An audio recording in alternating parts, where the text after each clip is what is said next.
Hello students, welcome to साबत academy and मैं हूं सुनीता साबत। आज हम देखने वाले हैं substances in common use, that is chapter 14 for class 9। Yes, ये चैप्टर तो हो चुका है ना मैम? यस, ये चैप्टर हो चुका है students. We have already done this, but students आप सभी ने प्रीवियस वीडियोस को इतना लाइक किया एंड आप सभी के kind words and thank you so much students for liking that video. Based on that, अब सभी के इतने प्यार और इतने सपोर्ट की वजह से आई थॉट कि इस चैप्टर को क्यों ना हम फिर से एक बार और देख ले। यस, तो same everything is gonna be the same, but अगर हमने कुछ मिस आउट कर दी है तो उसे भी कवर अप कर लेंगे। ओके, एंड स्टूडेंट्स के जिन स्टूडेंट्स ने प्रीवियस वीडियोस देखे एंड उनके जितने भी डाउट्स हैं, I will try my level best कि सारे डाउट्स इसमें कवर अप हो जाए। Yes, but still if there is any more query you can just let us know और फिर हम उसके ऊपर भी काम करेंगे। Yes students, substances in common use बहुत ही ईजी चैप्टर है। स्टूडेंट्स को लगता है कि इसमें कुछ भी नहीं है, ओके, बट एक्चुअली इसमें जानने वाली चीज़ें तो बहुत सारी है। यस, एंड ये स्कोरिंग भी है। सबको ऐसा लगता है कि भाई इस चैप्टर में क्या हो सकता है, कुछ सॉल्व्स के नाम होंगे, कुछ दिस दैट, है ना? But students it's not so. This chapter is also really very interested as compare to the other ones. Yes, तो चलिए इस चैप्टर को शुरू करते हैं जल्दी से। सब्सटेंसेस इन कॉमन यूज कहा तो चलो एक काम करते हैं, will list out few things जो कि हमारे डे टू डे लाइफ में यूज होता है और उनका यूसेज का मतलब भाई चीज़ें हैं तो यूज़ तो होंगी, यूज़ होने का कारण क्या है, पर्पस क्या है, वो भी देख लेते हैं। यस स्टूडेंट्स, जब हम चलिए सुबह सुबह अर्ली मॉर्निंग से लेकर रात तक का सफ़र देखते हैं, ओके, तो हम चीज़ों को अगर लिस्ट आउट करें कि भाई हम डे टू डे लाइफ में क्या क्या यूज़ करते हैं और क्या क्या पर्पसेस है उसके, ओके, क्या कारण है उसके यूज़ करने का, वो देखते हैं। स्टूडेंट, सबसे पहले जब हम सुबह उठते हैं तो toothpaste and toothbrush, yes, just to clean our teeth, है ना? ब्रश करते हैं क्यों भाई? दांतों को साफ रखने के लिए। यस, ताकि हमारी स्माइल जो है बहुत ही अच्छी रहे। Yes, and our teeth should be white. Yes, toothpaste use करते हैं, पर्पस भी देख लिया। Common salt, yes, common salt तो हर जगह पे, यहाँ तक कि आजकल तो टूथपेस्ट पे भी नमक आ गया है ना स्टूडेंट्स? यस, देखा होगा अपने एड्स वगैरह में, क्या आपके टूथपेस्ट में नमक है? Yes, it's not so. Okay, see previously ना, मतलब बहुत ही 20th सेंचुरी की अगर बात करें, 90th एंड 20th सेंचुरी की, तो वहाँ पे even people they use to use salt just to keep their teeth whiten, उनके दांत और वाइट रहे। इवन बेकिंग सोडा भी यूज़ किया जाता है स्टूडेंट्स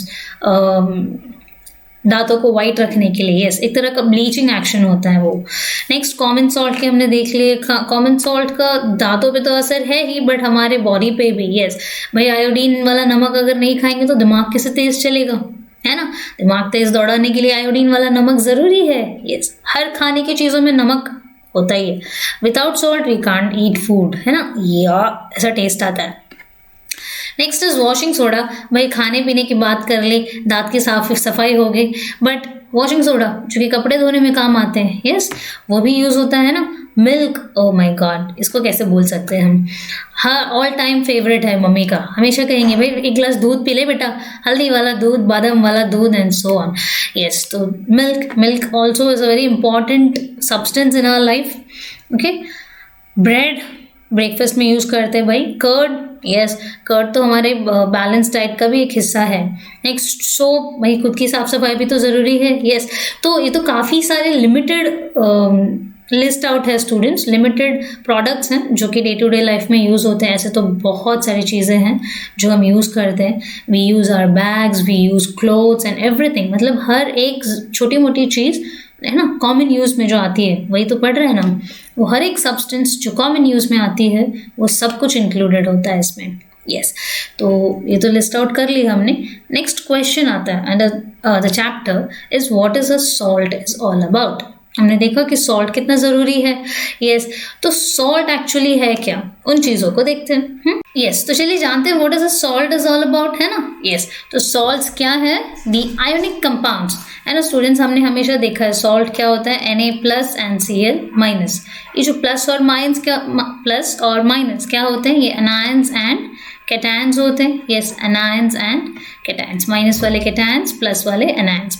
सो ये जो आयनिक कंपाउंड्स हैं जिनमें H+ एंड OH- नहीं होता, जैसे हमने देखा कि NaCl, इसमें कहाँ H+ और OH- है, है ना, बट ये एक तरह का सॉल्ट है, यस। और एक कंडीशन ये है कि इसमें किसी भी एक ही तरह का कैटायन एंड एनायन होना चाहिए। दैट मीन्स जैसे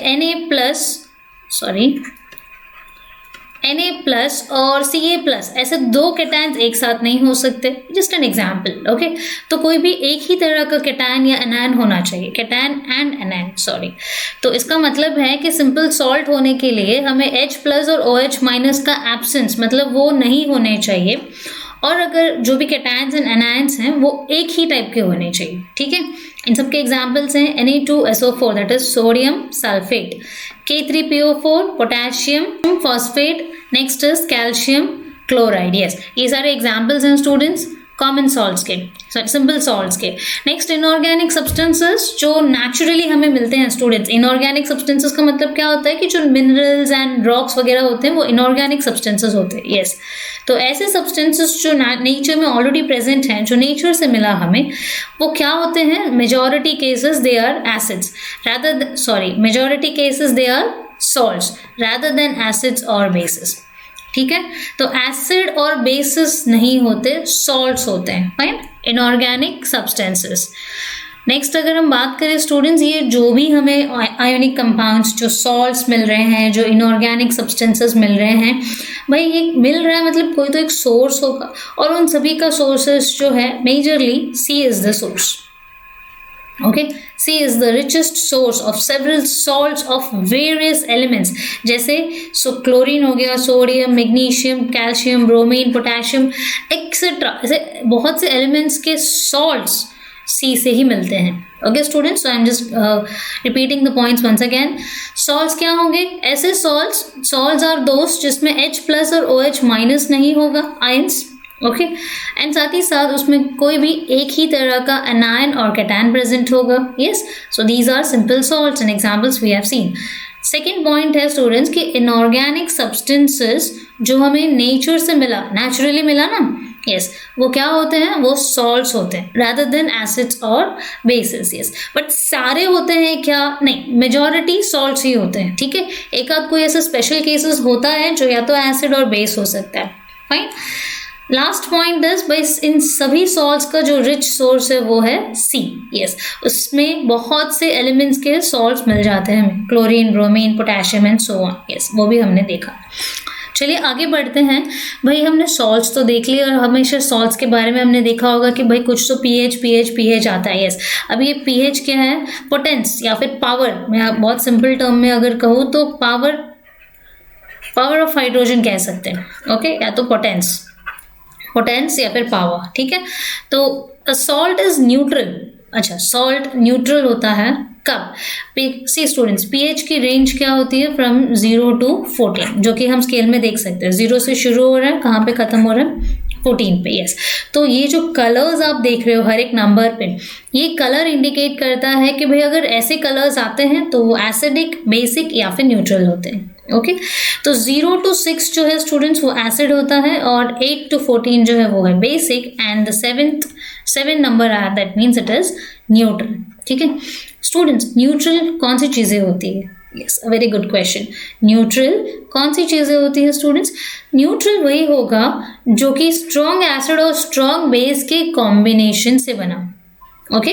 स्ट्रॉन्ग एसिड और स्ट्रॉन्ग बेस के कॉम्बिनेशन से जो बनेगा उसे हम कहते हैं न्यूट्रल सॉल्ट्स, फाइन, बिकॉज हमें पता है acid plus base it will always give us salt plus water, it will always give us salt plus water. Acid plus base हमें क्या देगा, हमेशा सॉल्ट प्लस वाटर, क्योंकि हमने एसिड बेस एंड सॉल्ट्स में देखा है, यस।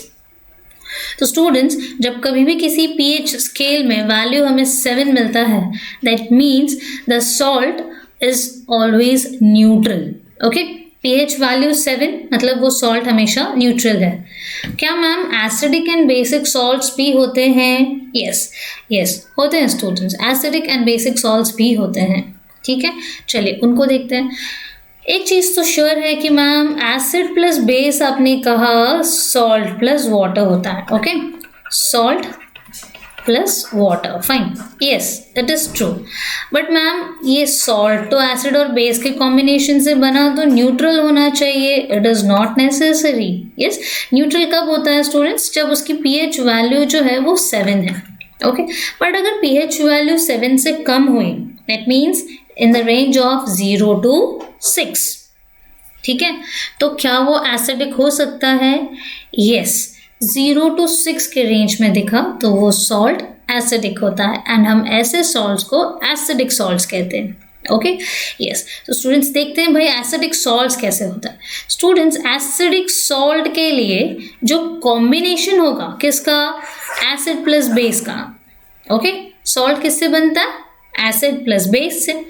तो एसिडिक सॉल्ट के लिए जो सॉल्ट ही है ना, तो एसिड प्लस बेस ही मिलेगा. यस, यहाँ पे जो एसिड है वो हमेशा स्ट्रॉन्ग होगा और जो बेस है वो हमेशा वीक होगा. भाई किसकी बात हो रही है? एसिडिक सॉल्ट की. अब एसिडिक सॉल्ट में स्ट्रॉन्ग किसे होना पड़ेगा? Cut off is acids. Yes correct, acids को ही होना पड़ेगा. फाइन, सो एसिड्स जो हम यूज करते हैं यहाँ पे वो स्ट्रॉन्ग एसिड होते हैं. Okay, plus weak base. अच्छा, it is already written, why am I writing again? Strong acid and weak base के कॉम्बिनेशन से बना. ओके, तो strong acid and weak base के कॉम्बिनेशन से जो बनेगा वो हमेशा क्या होगा? Acidic salt. Okay, acidic salt. Yes. अच्छा, इसकी पीएच वैल्यू क्या हो गई? पीएच वैल्यू ऑब्वियसली 7 से कम. दैट मीन्स इसकी पीएच वैल्यू रेंज करेगी 0 to 6. ओके, 0 to 6 रेंज करेगी. फाइन, इसकी एग्जाम्पल देख लें students. That is sodium bicarbonate, sodium carbonate. ये जितने भी सॉल्ट्स हैं वो सारे एसिडिक सॉल्ट्स हैं. ओके, नेक्स्ट अगर हम बात करें वीक बेस की. यस, द पीएच वैल्यू है ना भाई, जैसे हमने एसिडिक सॉल्ट के देख लिया, आपने थोड़ा बहुत गैस भी कर लिया होगा. जब एसिडिक सॉल्ट होता है तो जो एसिड है वो स्ट्रॉन्ग होता है. अब यहाँ पे हम बात कर रहे हैं बेसिक सॉल्ट की, तो स्टूडेंट्स किसकी कॉम्बिनेशन होगी यहाँ पे? स्ट्रॉन्ग बेस होगा, है ना. Yes, plus weak acid. Got it? तो बेसिक सॉल्ट के लिए जो कॉम्बिनेशन होती है एसिड एंड बेस की, उसमें से बेस स्ट्रॉन्ग होगा और एसिड वीक होगा, तब जाके वो कहलाएगा बेसिक सॉल्ट. यस, उसकी पीएच वैल्यू का क्या होगा?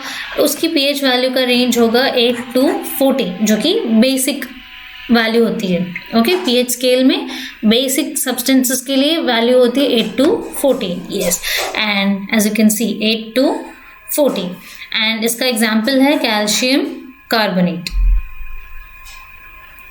इसका एग्जाम्पल है calcium carbonate. Got it students? Neutral salt, acidic salt and basic salt. Neutral salts pH 0, acidic salt strong acid plus weak base, pH value 0 to 6. Basic acid, basic salt क्या होगा? Basic salts वो होंगे जिसमें weak acid and strong base होगा. तो in short जो भी चीज़ें हम देख रहे हैं सॉल्ट्स में, एसिडिक सॉल्ट में एसिड स्ट्रॉन्ग होता है और बेसिक सॉल्ट में बेस स्ट्रॉन्ग होता है. फाइन, बहुत इजी है. तो चलिए हमने जितने भी सॉल्ट्स देखे उन सभी का एक तरह का क्विक रिविजन्स लेते हैं. सोडियम क्लोराइड हमने देखा, NaCl. भाई कैसे बनता है? NaOH जो कि बहुत ही स्ट्रॉन्ग बेस है, प्लस HCl जो कि स्ट्रॉन्ग एसिड है. यस, इनके कॉम्बिनेशन से बनता है NaCl plus H2O. Yes students, NaCl का स्ट्रक्चर भाई हमने घरों में देखा ही है, रोज की चीजें हैं, but still I have taken a picture.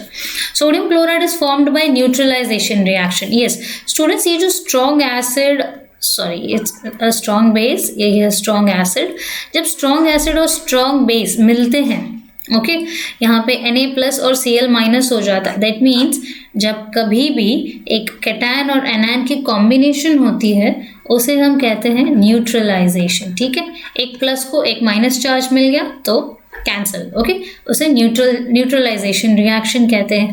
सो इन चीज़ों को और भी डिटेल में जानना है ना students, you can just watch out the videos of acid base and salts. उसमें मैंने न्यूट्रलाइजेशन रिएक्शन को काफ़ी डिटेल में एक्सप्लेन किया हुआ है with various examples. Yes, so sodium chloride is formed by neutralization reaction between sodium hydroxide and hydrochloric acid. Yes, we have already seen it. Okay, strong base plus strong acid gives salt plus water. I forgot here. Fine. Next उसकी कुछ properties and uses हैं students, let's have a quick look. Common salt जो कि है colourless, हम देखते हैं घर में किसी का लाल पीला नीला तो नहीं होता, नहीं, सबके घरों में कॉमन सॉल्ट जो है कलरलेस ही होता है। Next it is crystalline ionic compound, yes ionic compound है स्टूडेंट्स एंड क्रिस्टलाइन है, यस हर बार दिखता है ना, यस शुगर्स भी देखते हैं ना स्टूडेंट्स कैसे। So there is no water of crystallisation in its crystalline structure. Water of crystallisation होता है स्टूडेंट्स, वाटर ऑफ क्रिस्टलाइजेशन देखोगे किसी भी कंपाउंड के बाद डॉट H2O दिखेगा आपको, ओके जब डॉट H2O नहीं लिखा होता है, बहुत ही बेसिक चीज़ है, डॉट H2O जब नहीं लिखा होगा दैट मीन्स उसमें वाटर ऑफ क्रिस्टलाइजेशन नहीं है, ओके वो क्या है, एक तरह का neutral salt and salty in taste, yes taste हम कर सकते हैं ना, यस उसके कंपाउंड्स क्या क्या हैं, sodium carbonate and sodium bicarbonate, yes compounds which is used for the productions of salt, salt बनाने के लिए हम ज़्यादातर करके बाइकार्बोनेट और कार्बोनेट, यस एक और प्रॉपर्टी स्टूडेंट सोडियम क्लोराइड की, that is electric current carry करने की property, yes students electric current carry करने की प्रॉपर्टी का मतलब क्या होगा, यस चलिए स्टूडेंट समझते हैं इस चीज़ को ध्यान से। We have taken 10% of NaCl in water, okay क्या किया हमने 10% ऑफ NaCl लिया इन वाटर जिसे हम कहते हैं ब्राइन सोल्यूशन, ओके या फिर हम कहते हैं saturated solution of sodium chloride, yes अब इसको हमने क्या किया एक बीकर में लिया, ओके अब एक बीकर में हमने सैचुरेटेड सोल्यूशन ली और ये सेटअप मैं पहले एक्सप्लेन कर रही हूँ आपको, और इसमें हमने 2 कार्बन इलेक्ट्रोड्स डिप कर दिए, यस अब ये जो नेगेटिव से कनेक्टेड है वो है कैथोड और पॉजिटिव से एनोड, यस तो स्टूडेंट्स कैथोड और एनोड जो कि 2 कार्बन इलेक्ट्रोड्स अपना रोल प्ले कर रहे हैं, तो हमने हर बार देखा है कि जब कभी भी हम इलेक्ट्रोड्स लेते हैं तो उनमें कुछ डिपॉजिट होता है ना, यस तो कहाँ पे क्या होगा I tell you. And students एक और चीज़ हमने क्या लिया है यहाँ पे, जैसे मैंने कहा कि NaCl और H2O, तो Na और Cl- में कन्वर्ट हो जाएगा और H जो है water H2O H+ and OH- में सेग्रीगेट हो जाएगा, ओके ये एक तरह का आयोनिक कंपाउंड बन गया, यस अब जो मैंने आपको एक्सप्लेन किया था जो सेटअप वो हमने लिया और उससे इलेक्ट्रिक करंट पास ऑन करना शुरू किया। अब होगा क्या, जैसे ही हम इलेक्ट्रिक करंट पास ऑन करेंगे students, electric current pass on करते ही यहाँ पे hydrogen gas and chlorine gas eliminate होगा, ठीक है जैसे ही हमने उस सोल्यूशन से इलेक्ट्रिक करंट पास ऑन कर दी, यस तो क्या होगा hydrogen gas and chlorine gas liberate होना शुरू होगा। आप देख सकते हो ये जो बबल्स हैं स्टूडेंट्स, ये सारे बबल्स जो हैं क्या है हाइड्रोजन एंड क्लोरीन गैस के बबल्स है। बट एक और चीज़ ये आता है कि भाई हाइड्रोजन कहाँ रिलीज होगा और क्लोरीन कहाँ रिलीज होगा। यस स्टूडेंट्स हमने देखा H2 एंड Cl2 गैस है ये, ओके आयंस नहीं है अभी। H+ हुआ था ना लिबरेट, H+ एंड OH- हुआ था students if you remember, H+ और OH- सेपरेट हो गया था वाटर और ये हो गया था Na+ और Cl-, तो इलेक्ट्रिक करंट से ये हुआ, ओके चीज़ें सेपरेट होने लगी और फिर धीरे धीरे जाके जमा होंगी। यस तो आगे की पॉइंट को कंटिन्यू करते हैं। जब इसको इलेक्ट्रोलाइज किया गया इस सोल्यूशन को, तो हाइड्रोजन गैस जो है कहाँ रिलीज हुआ कैथोड पे और क्लोरीन गैस जो है रिलीज हुआ एनोड पे, ओके यस तो हाइड्रोजन गैस जो है I erase it, hydrogen gas कहाँ रिलीज हुआ क्लोरीन गैस और hydrogen gas, chlorine gas anode पे रिलीज हुआ और हाइड्रोजन गैस कैथोड पे रिलीज हुआ। यस तो जहाँ पे क्लोरीन एलिमिनेट हो रहा है उसे हम एनोड कहेंगे, जहाँ पे हाइड्रोजन उसे हम कहेंगे कैथोड। यस तो स्टूडेंट्स इस मेथड को हम यूज़ क्यों करते हैं, that is for the production of chlorine gas. जब कभी भी हमें क्लोरीन इन गैशियस फॉर्म की ज़रूरत होती है हम इस प्रॉपर्टी का यूज़ करते हैं, इस प्रोसेस का यूज़ करते हैं, ओके जो NaCl होल्ड कर रहा है। ओके अब इस मेथड का एक इम्पॉर्टेंट काम क्या है, okay in this method an important basic compound that is NaOH is formed in the cell. अब भाई Na+ है OH- है तो हो सकता है ना, यस सॉल्ट है, हम उसको डिसोशिएट करेंगे तो क्या होगा, बनेगा ना ऐसे इस तरह। यस सो यहाँ पे बना, यहाँ पे जो NaOH का फॉर्मेशन हुआ स्टूडेंट सेल में वो देखते हैं। Okay I have done a star mark NaCl that is salt plus water जो था, इनके डिसोसिएशन के बाद भाई क्लोरीन गैस निकल गया, हाइड्रोजन गैस निकल गया, अब क्या बचा सेल में? सिर्फ और सिर्फ बेस बच गया that is NaOH। Yes student, समझ में आया आपको NaOH कैसे आया? यस तो उसके कुछ और भी प्रॉपर्टीज हैं, चलिए उसे भी जान लेते हैं। जब कभी भी सॉल्ट को हम हाई टेम्परेचर पे हीट करते हैं, अच्छा हाई टेम्परेचर का मतलब क्या होता है भाई? 800 it's degree Celsius, it melts, वो मेल्ट हो जाता है 800 डिग्री सेल्सियस पे। तो इस सॉल्ट को हम कहते हैं fused state of the salt. Fine, fused salt अगर कभी आप सुनोगे तो याद रखना कि उस सॉल्ट को फ्यूज्ड सॉल्ट बनाने के लिए 800 डिग्री सेल्सियस टेम्परेचर तक उसे मेल्ट होना पड़ा। Okay, when fused salt is electrolysed, अब फ्यूज्ड सॉल्ट को जब हम इलेक्ट्रोलाइसिस प्रोसेस में पास ऑन करेंगे, वहां पे भी क्लोरीन गैस रिलीज होगी at anode and liquid sodium metal होगा एट कैथोड। ओके, अब क्या हो रहा था कि भाई क्लोरीन एनोड पे तो रिलीज होगी फाइन, बट कैथोड पे पहले वाले प्रॉपर्टी में क्या हो रहा था? हाइड्रोजन गैस हो रहा था, बट यहाँ पे क्या होगा? सोडियम मेटल जो कि लिक्विड फॉर्म में डिपॉजिट हो जाएगी कैथोड के ऊपर। ओके यस, तो स्टूडेंट्स नेक्स्ट सॉल्ट जो कि हमारा है बेकिंग सोडा। ओके, बहुत यूज़ करते हैं हम। कभी कभी मम्मी किचन में भजी वगैरह बना रही होगी ना ठंडी के मौसम में या सर्दी के मौसम में, बारिश के मौसम में गरम गरम पकौड़े मिल जाए बस मत जानी life. Yes, so baking soda that means उसका साइंटिफिक नेम है सोडियम बाइकार्बोनेट। सोडियम बाइकार्बोनेट जो है स्टूडेंट्स वाइट क्रिस्टलाइन पाउडर होता है। Yes, it's chemical name is sodium hydrogen carbonate. हम इसको सोडियम हाइड्रोजन कार्बोनेट कहते हैं क्योंकि इसका जो फॉर्मूला है वो Na सोडियम, H हाइड्रोजन और CO3 को हम कार्बोनेट कहते हैं, तो इसे सोडियम हाइड्रोजन कार्बोनेट भी कहते हैं या फिर हम इसे सोडियम बाइकार्बोनेट भी कह सकते हैं। Okay yes, this is the structure. भाई किसी ने मुझे डाउट पूछा था कि मैम यहाँ पे NaHCO3 यहाँ पे H जो है ये प्लस होता है, and I have answered them, and मैं अभी फिर से बोल रही हूँ आपको स्टूडेंट्स ऐसा नहीं है, ये H प्लस नहीं है यहाँ पे। Okay, and that's the reason I have taken the structure here. अब देख सकते हो कि यहाँ पे गैप है, दैट मीन्स ये Na प्लस, ओके एक एनायन निकल गया और ये क्या है? कैटायन और एनायन COOOH। अब देख सकते हो CO3 जो है ये CO3 का स्ट्रक्चर है और इसके साथ O के साथ ही H भी कनेक्टेड है। दैट मीन्स ओवरऑल यहाँ पे क्या हो रहा है? ये CO3, ओके O के ऊपर माइनस साइन आ रहा है और ये H यहाँ पे है। ओके और फिर ये हो जाएगा Na प्लस HCO3 माइनस आ रहा है। ओके ये हो गया सोडियम बाइकार्बोनेट का स्ट्रक्चर। सोडियम बाइकार्बोनेट भाई बना किससे? यस, सोडियम बाइकार्बोनेट जो है किन किन की कॉम्बिनेशन से बना है? Na2CO3 that is sodium carbonate को जब हम कार्बन डाइऑक्साइड और वाटर से पास ऑन करेंगे it will give us a sodium bicarbonate compound. Sodium carbonate को हमने कार्बन डाइऑक्साइड प्लस वाटर से ट्रीट किया, तब जाके हमें मिला NaHCO3। या स्टूडेंट्स प्रॉपर्टीज एंड यूजेस की बात करें, अगर प्रॉपर्टीज एंड यूजेस में let's have a look into the properties of sodium bicarbonate. Sodium bicarbonate जो है मॉइस्ट लिटमस पेपर के साथ रिएक्ट करता है, okay and red litmus paper को ब्लू में कन्वर्ट कर देता है। रेड का ब्लू में कन्वर्जन का मतलब होता है बेसिक, है ना? That means they are basic in nature. Yes, अब बेसिक इन नेचर है तो जब कभी भी एसिडिटी की इशू होती है ना पेट में, ठीक है, कभी कभी किसी को एसिडिटी होती है तो सीने में जलन, सर में दर्द एंड सो ऑन, या even I do experience it sometimes. Yes, तो एसिडिटी जब होती है दैट मीन्स एसिड का कॉन्सेंट्रेशन का जो बॉडी में है वो काफ़ी बढ़ गया है। अब उसे ट्रीट करने के लिए हम बेसिस यूज़ करते हैं जैसे milk of magnesia and other tablets. Yes, तो वहाँ पे भी sodium bicarbonate acts as a रामबाण, ठीक है। वो इनो वगैरह जो हम यूज़ करते हैं स्टूडेंट्स, उसमें क्या होता है? Sodium bicarbonate. या फिर कभी आप वो कोको कोला वगैरह थोड़ा पी लो, यस वो भी थोड़ी देर के लिए अच्छा काम करता है।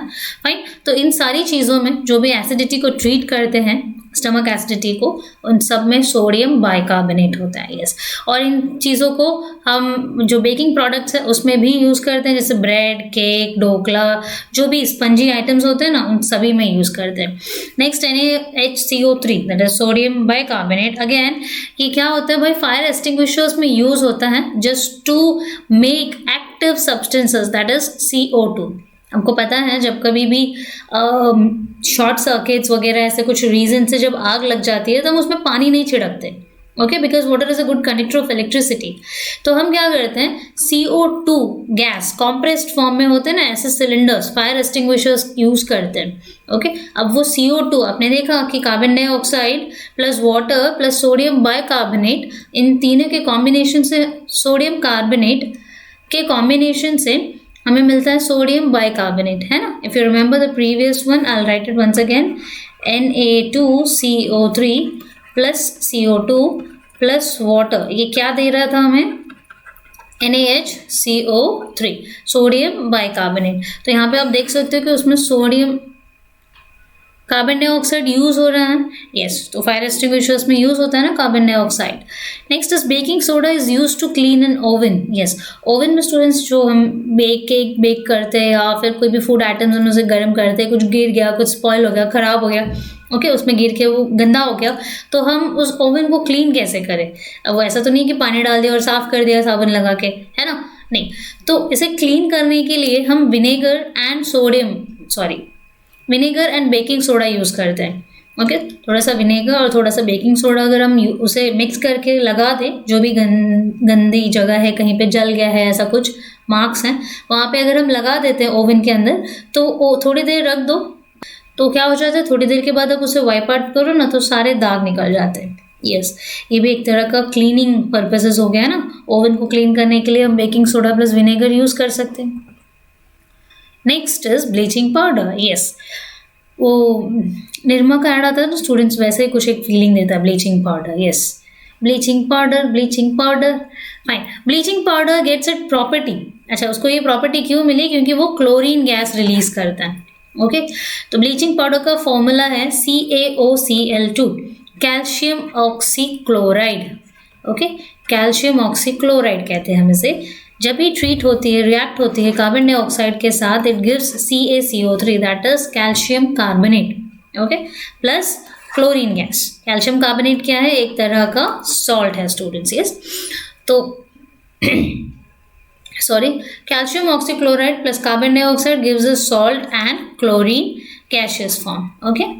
तो अब क्योंकि ये गैशियस फॉर्म दे रही है तो गैस को हैंडल करना बहुत मुश्किल होता है students, and that's the reason solid bleaching powder which has the same effect is more convenient to use. मतलब क्लोरीन देने वाली ब्लीचिंग पाउडर यूज करना थोड़ा सा रिस्की है क्योंकि वो गैशियस फॉर्म में है, हम उसे हैंडल नहीं कर सकते। वैसे सॉलिड होगा तो इट्स ईजी टू हैंडल, है ना, एंड ईजी टू यूज, भाई छिड़क दो, हो गया, काम हो गया। बट गैस कैसे करेंगे, गैस तो लाइटर इन वेट होती है, वो तो ऊपर ऊपर जाएगी ना, yes.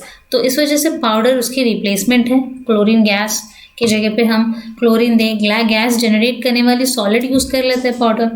Bleaching powder is obtained by the reaction of chlorine gas with slaked lime. Slaked lime के साथ इनका कॉम्बिनेशन देखिए स्टूडेंट्स, CaOH ट्वाइस क्या है, ये है slaked lime with chlorine, okay. Slaked lime या फिर कैल्शियम हाइड्रोक्साइड कहते हैं, स्लेक्ट लाइम को we call it as calcium hydroxide plus Cl2 in gaseous form. It gives us calcium oxychloride, यानी जो ब्लीचिंग पाउडर है वही दे रहा है, यस, प्लस वाटर। तो हमें मिल गया ना सॉलिड फॉर्म में bleaching powder, yes. Next is bleaching powder की कुछ प्रॉपर्टीज एंड यूजेस देख लेते हैं students. Bleaching powder is a yellowish white coloured solid substance, ठीक है। इसका फॉर्मूला हम देख चुके हैं, कैल्शियम ऑक्सीक्लोराइड, ये क्लोरीन गैस देता है, उसकी ऑर्डर बहुत स्ट्रांग होती है क्लोरीन गैस की। एंड इसको हम क्यों यूज़ करते हैं, भाई देखा होगा जब हमारे बिल्डिंग्स में जब टैंक्स की क्लीनिंग होती है, वाटर टैंक्स की, ओके, तो वाटर टैंक्स जब क्लीन किए जाते हैं तो उसमें ब्लीचिंग पाउडर डाला जाता है इनिशियली कुछ 1-2 दिन, फाइन। अब उसका जो क्लीन करने के बाद जो पानी स्टोर करके हम यूज़ करते हैं आइदर फॉर एनी पर्पस, नहाने के लिए हो या कपड़े धोने के लिए हो या पीने के लिए हो, हमें थोड़ा बहुत उसका स्मेल आता है ब्लीचिंग पाउडर का, यस, बिकॉज वो बहुत स्ट्रॉन्ग ऑर्डर होता है ना उसका, यस। सो ऐसे सब जगहों पे यूज़ होता है, इवन स्विमिंग पूल्स में भी यूज़ होता है। स्विमिंग पूल्स में तो काफ़ी लोग जाते हैं, है ना, सबके प्रॉब्लम्स होती है, सब अलग अलग प्रॉब्लम्स क्रिएट कर सकते हैं। तो इस वजह से उस टैंक का भी क्लीन होना, स्विमिंग पूल का भी क्लीन होना बहुत ज़रूरी है, yes. Even for maintaining proper public hygienes, ये जो पब्लिक डस्टबिन्स होते हैं उनको भी क्लीन करके ब्लीचिंग पाउडर स्प्रिंकल किया जाता है ताकि जो हार्मफुल इंसेक्ट्स हैं वो स्प्रेड ना हो। यस, फिर अभी ब्लीचिंग ऑफ क्लॉथ में यूज़ होता है, disinfection by the road sides and garbage sides as I told you before. Calcium oxychloride reacts slowly with carbon dioxide, yes हमने देखा, to give calcium carbonate and chlorine. यह reaction हम previous slide में देख चुके हैं। यस, अब बात करते हैं वॉशिंग सोडा की। Yes, washing soda, washing soda, washing soda. Yes students, the hard water, अब हार्ड वाटर जो हम वेल से निकालते हैं स्टूडेंट्स, उसको सॉफ्ट कर सकते हैं हम। हार्ड वाटर मतलब क्या होता है, जिसमें सोप मिक्स करने पे लैदर्स नहीं बनते, है ना, फोम्स नहीं बनते। बट ऐसा अगर हुआ तो फिर तो बहुत मुश्किल हो जाएगी, जहाँ पे वेल्स ही अवेलेबल हैं as a only source of water, तो भाई कैसे क्या कर सकते हैं। उन हार्ड वाटर्स को हम सॉफ्ट कर सकते हैं by adding washing soda to it, and इसको क्या हो जाएगा, वॉशिंग सोडा ऐड करने पे बहुत सारा लैदर देगा, जिससे कपड़े अच्छे से साफ हो सकते हैं। Okay, so this hardness of water, जो पानी, कुएं का पानी होता है, हार्डनेस उसकी पानी, हार्डनेस मतलब कड़क नहीं होती स्टूडेंट्स, है ना। हार्डनेस का मतलब होता है कि लैदर नहीं बना सकती। तो ऐसे क्यों होता है, because of presence of chlorides, okay, and sulphates of calcium and magnesium in it. ये कुछ एलिमेंट्स हैं जो प्रेजेंट होते हैं पानी में, इसीलिए वो पानी जो है हम उसे हार्ड वाटर कहते हैं। ओके, अब Na2CO3 that is sodium carbonate, yes, is added to it to soften such water and make it suitable for use. अब यहाँ पे देखो स्टूडेंट्स, इन्होंने कहा है ना कि chlorides, sulphates of calcium and magnesium present होते हैं, तो ऐसे वाले पानी को जिसमें MgCl2 है, magnesium chloride in aqueous form, aqueous मतलब obviously in form, in mixed in with water. MgCl2 को हम Na2CO3 के साथ इन सॉलिड फॉर्म अगर हम रिएक्ट करें तो हमें क्या मिलेगा, magnesium carbonate which is a salt and NaCl। Okay, दोनों सॉलिड फॉर्म में है स्टूडेंट्स, ये डिपॉजिट हो जाएंगे और यहाँ पे क्या हो जाएगा, पानी सूटेबल हो जाएगा फॉर यूसेज। अब हमने देखा यहाँ पे इसका जो फॉर्मूला है क्या है, Na2CO3, तो यहाँ पे आप देख सकते हो Na+ 2 है, तो हम इसको ऐसे भी लिखते हैं 2Na+, okay, and CO3 minus, 2Na+ and CO3 minus हम लिख सकते हैं। फाइन, अब ये तो रहा उसका स्ट्रक्चर। स्टूडेंट्स किसी को डाउट ना आए, बस इसीलिए I have taken the structures, whole structures. Sodium carbonate is a water soluble salt of sodium, okay, water soluble salt of sodium, क्योंकि इसमें सोडियम प्रेजेंट है। Crystalline sodium carbonate on keeping loses its water of crystallization readily and white powder is obtained। Students, crystalline sodium carbonate की बात हो रही है, but यहाँ पे है करके इट्स नॉट नेसेसरी। ओके, अब क्रिस्टलाइन का मतलब क्या होगा, जब इसमें वाटर H2O प्रेजेंट होगा, डॉट H2O है ना, I have told you, remember. अब ऐसा कुछ अगर होगा, क्रिस्टलाइन सॉल्ट होगा, तो ये क्या हो जाएगा, ये it will lose its water of crystallization, ठीक है, and it will get converted to white powder. This powder is called as washing soda. Fine, as you can see, देखिए sodium bicarbonate dot 10H2O, that means it is containing crystalline sodium carbon, है ना, crystalline sodium carbonate कह सकते हैं हम इसको। जब ये अपना वाटर ऑफ क्रिस्टलाइजेशन लूज करती है, दैट मीन्स कम हो जाता है, तो ये वाइट पाउडर बन जाता है, जिसे हम कहते हैं वॉशिंग सोडा। भाई आप देख सकते हो कि यहाँ पे 10 था और यहाँ पे एक ही है, काफ़ी रिड्यूस हो गया ना। Yes, next is its properties and uses. Washing soda जो कि वाइटिश एंड ऑर्डरलेस है, वो इसको कोई स्मेल नहीं होता। Right, litmus paper blue colour का, okay, litmus has blue colour in its aqueous solution, that means it, ये भी एक बेसिक है। It is hygroscopic, that means ये क्या हो जाता है, it loses its moisture. Hygroscopic मतलब पानी रिड्यूस करना, it loses its moisture when it is expose to air. जब हवा के कांटेक्ट में आएगा तो ये अपना मॉइस्चर कम कर देगा। ओके, देखा ना हमने, डॉट 10H2O था और जैसे ही इसे ओपन एयर में रखा तो ये डॉट 1H2O हो गया। Yes, it is used mainly for washing clothes. Bye washing soda है तो वॉशिंग क्लोथ्स सबसे पहला याद रहता है बच्चों को। Sodium carbonate is used in glass and paper industries, yes, and also in refining of petrol. Petrol की रिफाइनिंग में भी यूज होता है। Next is water of crystallisation. Some substances जो कि हम हमारे डेली लाइफ में यूज़ करते हैं उनमें वाटर ऑफ क्रिस्टलाइजेशन होता है स्टूडेंट्स. अब ये कैसे पता चलेगा भाई, हम देखते हैं, पता चल जाएगा. Okay, Elon. यस, कभी अपने बॉयज़ ज़्यादातर एक्सपीरियंस करते हैं इन चीज़ों को.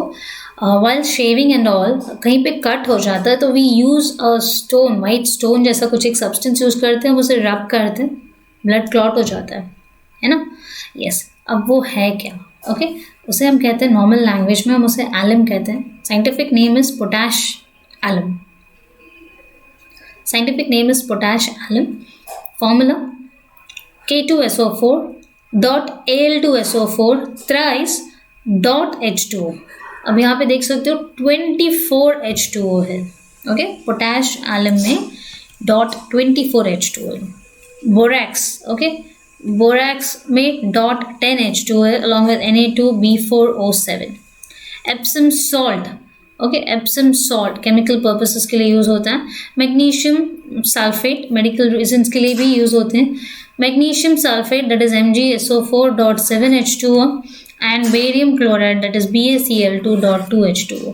यस, क्योंकि इन सब में वाटर ऑफ क्रिस्टलाइजेशन प्रेजेंट है, that is the reason I have considered these examples. Next is fifth one that is sodium sulphate जिसे हम ग्लोबर्स सॉल्ट भी कहते हैं, that is Na2SO4.10 H2O. So these are certain examples of certain salts जो कि water of crystallization hold करते हैं. कुछ एग्जाम्पल्स है ये. ओके, अब अगर हम बात करें सोप्स की, या इसमें भी कुछ सॉल्ट्स वगैरह जैसे होता है क्या ma'am?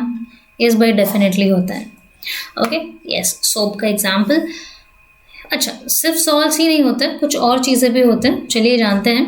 When oil or animal fat is boiled with an aqueous solution of sodium or potassium hydroxide, okay, या तो KOH ले लो या तो NaOH ले लो. ओके, सोडियम और potassium salts of carboxylic acid plus इसमें क्या होगा CaCOOH, ये कैल्शियम कार्बोनेट हो गया, या फिर potassium carbonate, salts of carboxylic acids जिसे हम फैटी एसिड्स भी कहते हैं. ओके, तो fatty acids are formed and fatty acids के साथ कैल्शियम या सोडियम या फिर अच्छा just sodium salts of carboxylic acid. Yes, sodium salts of carboxylic acid या फिर potassium salts of carboxylic acid, कोई भी हो, इनका जब रिएक्शन होता है इन बेस के साथ तो मिलता है सोप्स. Okay, soaps. अब स्टूडेंट्स, अब ये जब सोप मिक्सअप होगा with hard water, that is calcium and magnesium salts of fatty acids are formed. यहाँ पे क्या होगा, एक मेटल था सोडियम, है ना. अब यहाँ पे क्या हम यूज़ कर रहे थे, NaCOOH, या तो सोडियम कार्बोक्सिलिक एसिड्स या पोटेशियम कार्बोक्सिलिक एसिड्स. ये क्या है स्टूडेंट्स, ये सारे मेटल हैं. Okay, COH minus. अब यहाँ पे क्योंकि ये मेटल है, अब हम फिर से हार्ड वाटर के कांटेक्ट में ले रहे हैं जिसमें कि कैल्शियम और मैग्नीशियम ये सारे प्रेजेंट होते हैं. स्टूडेंट्स, ये भी तो मेटल्स ही हैं. यस, अब क्योंकि इनकी प्रायोरिटी ज़्यादा है एज कम्पेयर टू सोडियम या पोटेशियम, तो ये एक दूसरे को रिप्लेस कर देते हैं, है ना. जो हायर होगा वो रिप्लेस करेगा लोअर को. यस, इसीलिए इसे कहा गया है कि when soap is mixed with hard water, calcium and magnesium salts of fatty acids are formed. Okay, yes. तो differences between bathing soap and washing soap, yes, है ना, लॉन्ड्री सोप या वॉशिंग सोप्स कह सकते हैं. अब जो फैट्स यूज़ होते हैं नहाने के सोप्स में, ओके, ऑयल्स यूज़ होते हैं, वो सब क्या होंगे, अच्छे मटेरियल्स के होंगे, वेर एज वॉशिंग सोप में low grade. Good quality perfumes, अच्छे स्मेल आते हैं ना. यस, ऐश्वर्या राय एंड अब बहुत सारे ऐसे पर्सनालिटीज़ हैं जो सोप का ऐड करते हैं. भाई अच्छी क्वालिटी की होनी चाहिए ना. वॉशिंग सोडा चल जाता है, थोड़ी सी चीप क्वालिटी का. They can not be use with hard water. Yes, bathing soda soaps को हम हार्ड वाटर में यूज़ नहीं कर सकते, वेर एज वॉशिंग सोप्स को हम हार्ड वाटर में यूज़ करेंगे तो चलेगा क्या, बट डेफिनेटली चलेगा. Okay, next, bathing soap has got less cleansing capacity than washing soap. Yes, bathing soaps जो है स्किन के ऊपर के हल्के हल्के बैक्टीरियाज को ही मार सकता है, क्लीन कर सकता है, वेर एज वॉशिंग सोप ऐसा नहीं है. ठीक है, बहुत ही हार्श होता है. यस, तो कभी ना के देखिएगा वॉशिंग सोप से. Yes, please don't try this.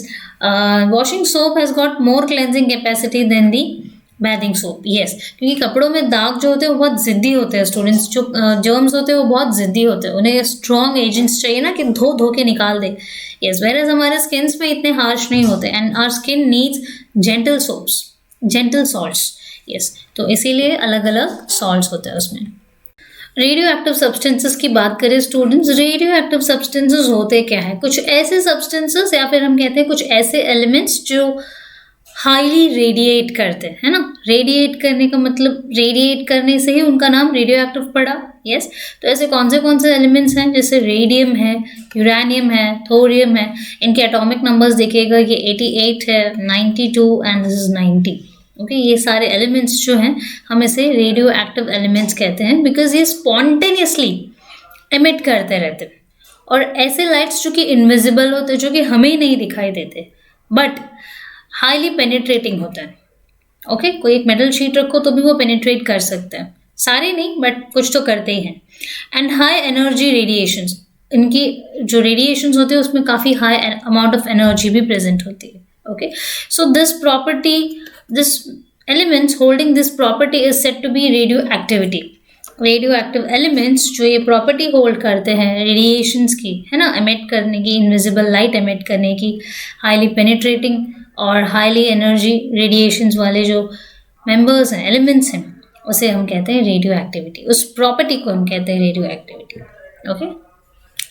अब ये जो radioactive elements होते हैं स्टूडेंट्स, ये काफ़ी unstable होते हैं. ओके, स्पेशली इसकी न्यूक्लियस काफ़ी अनस्टेबल होती है.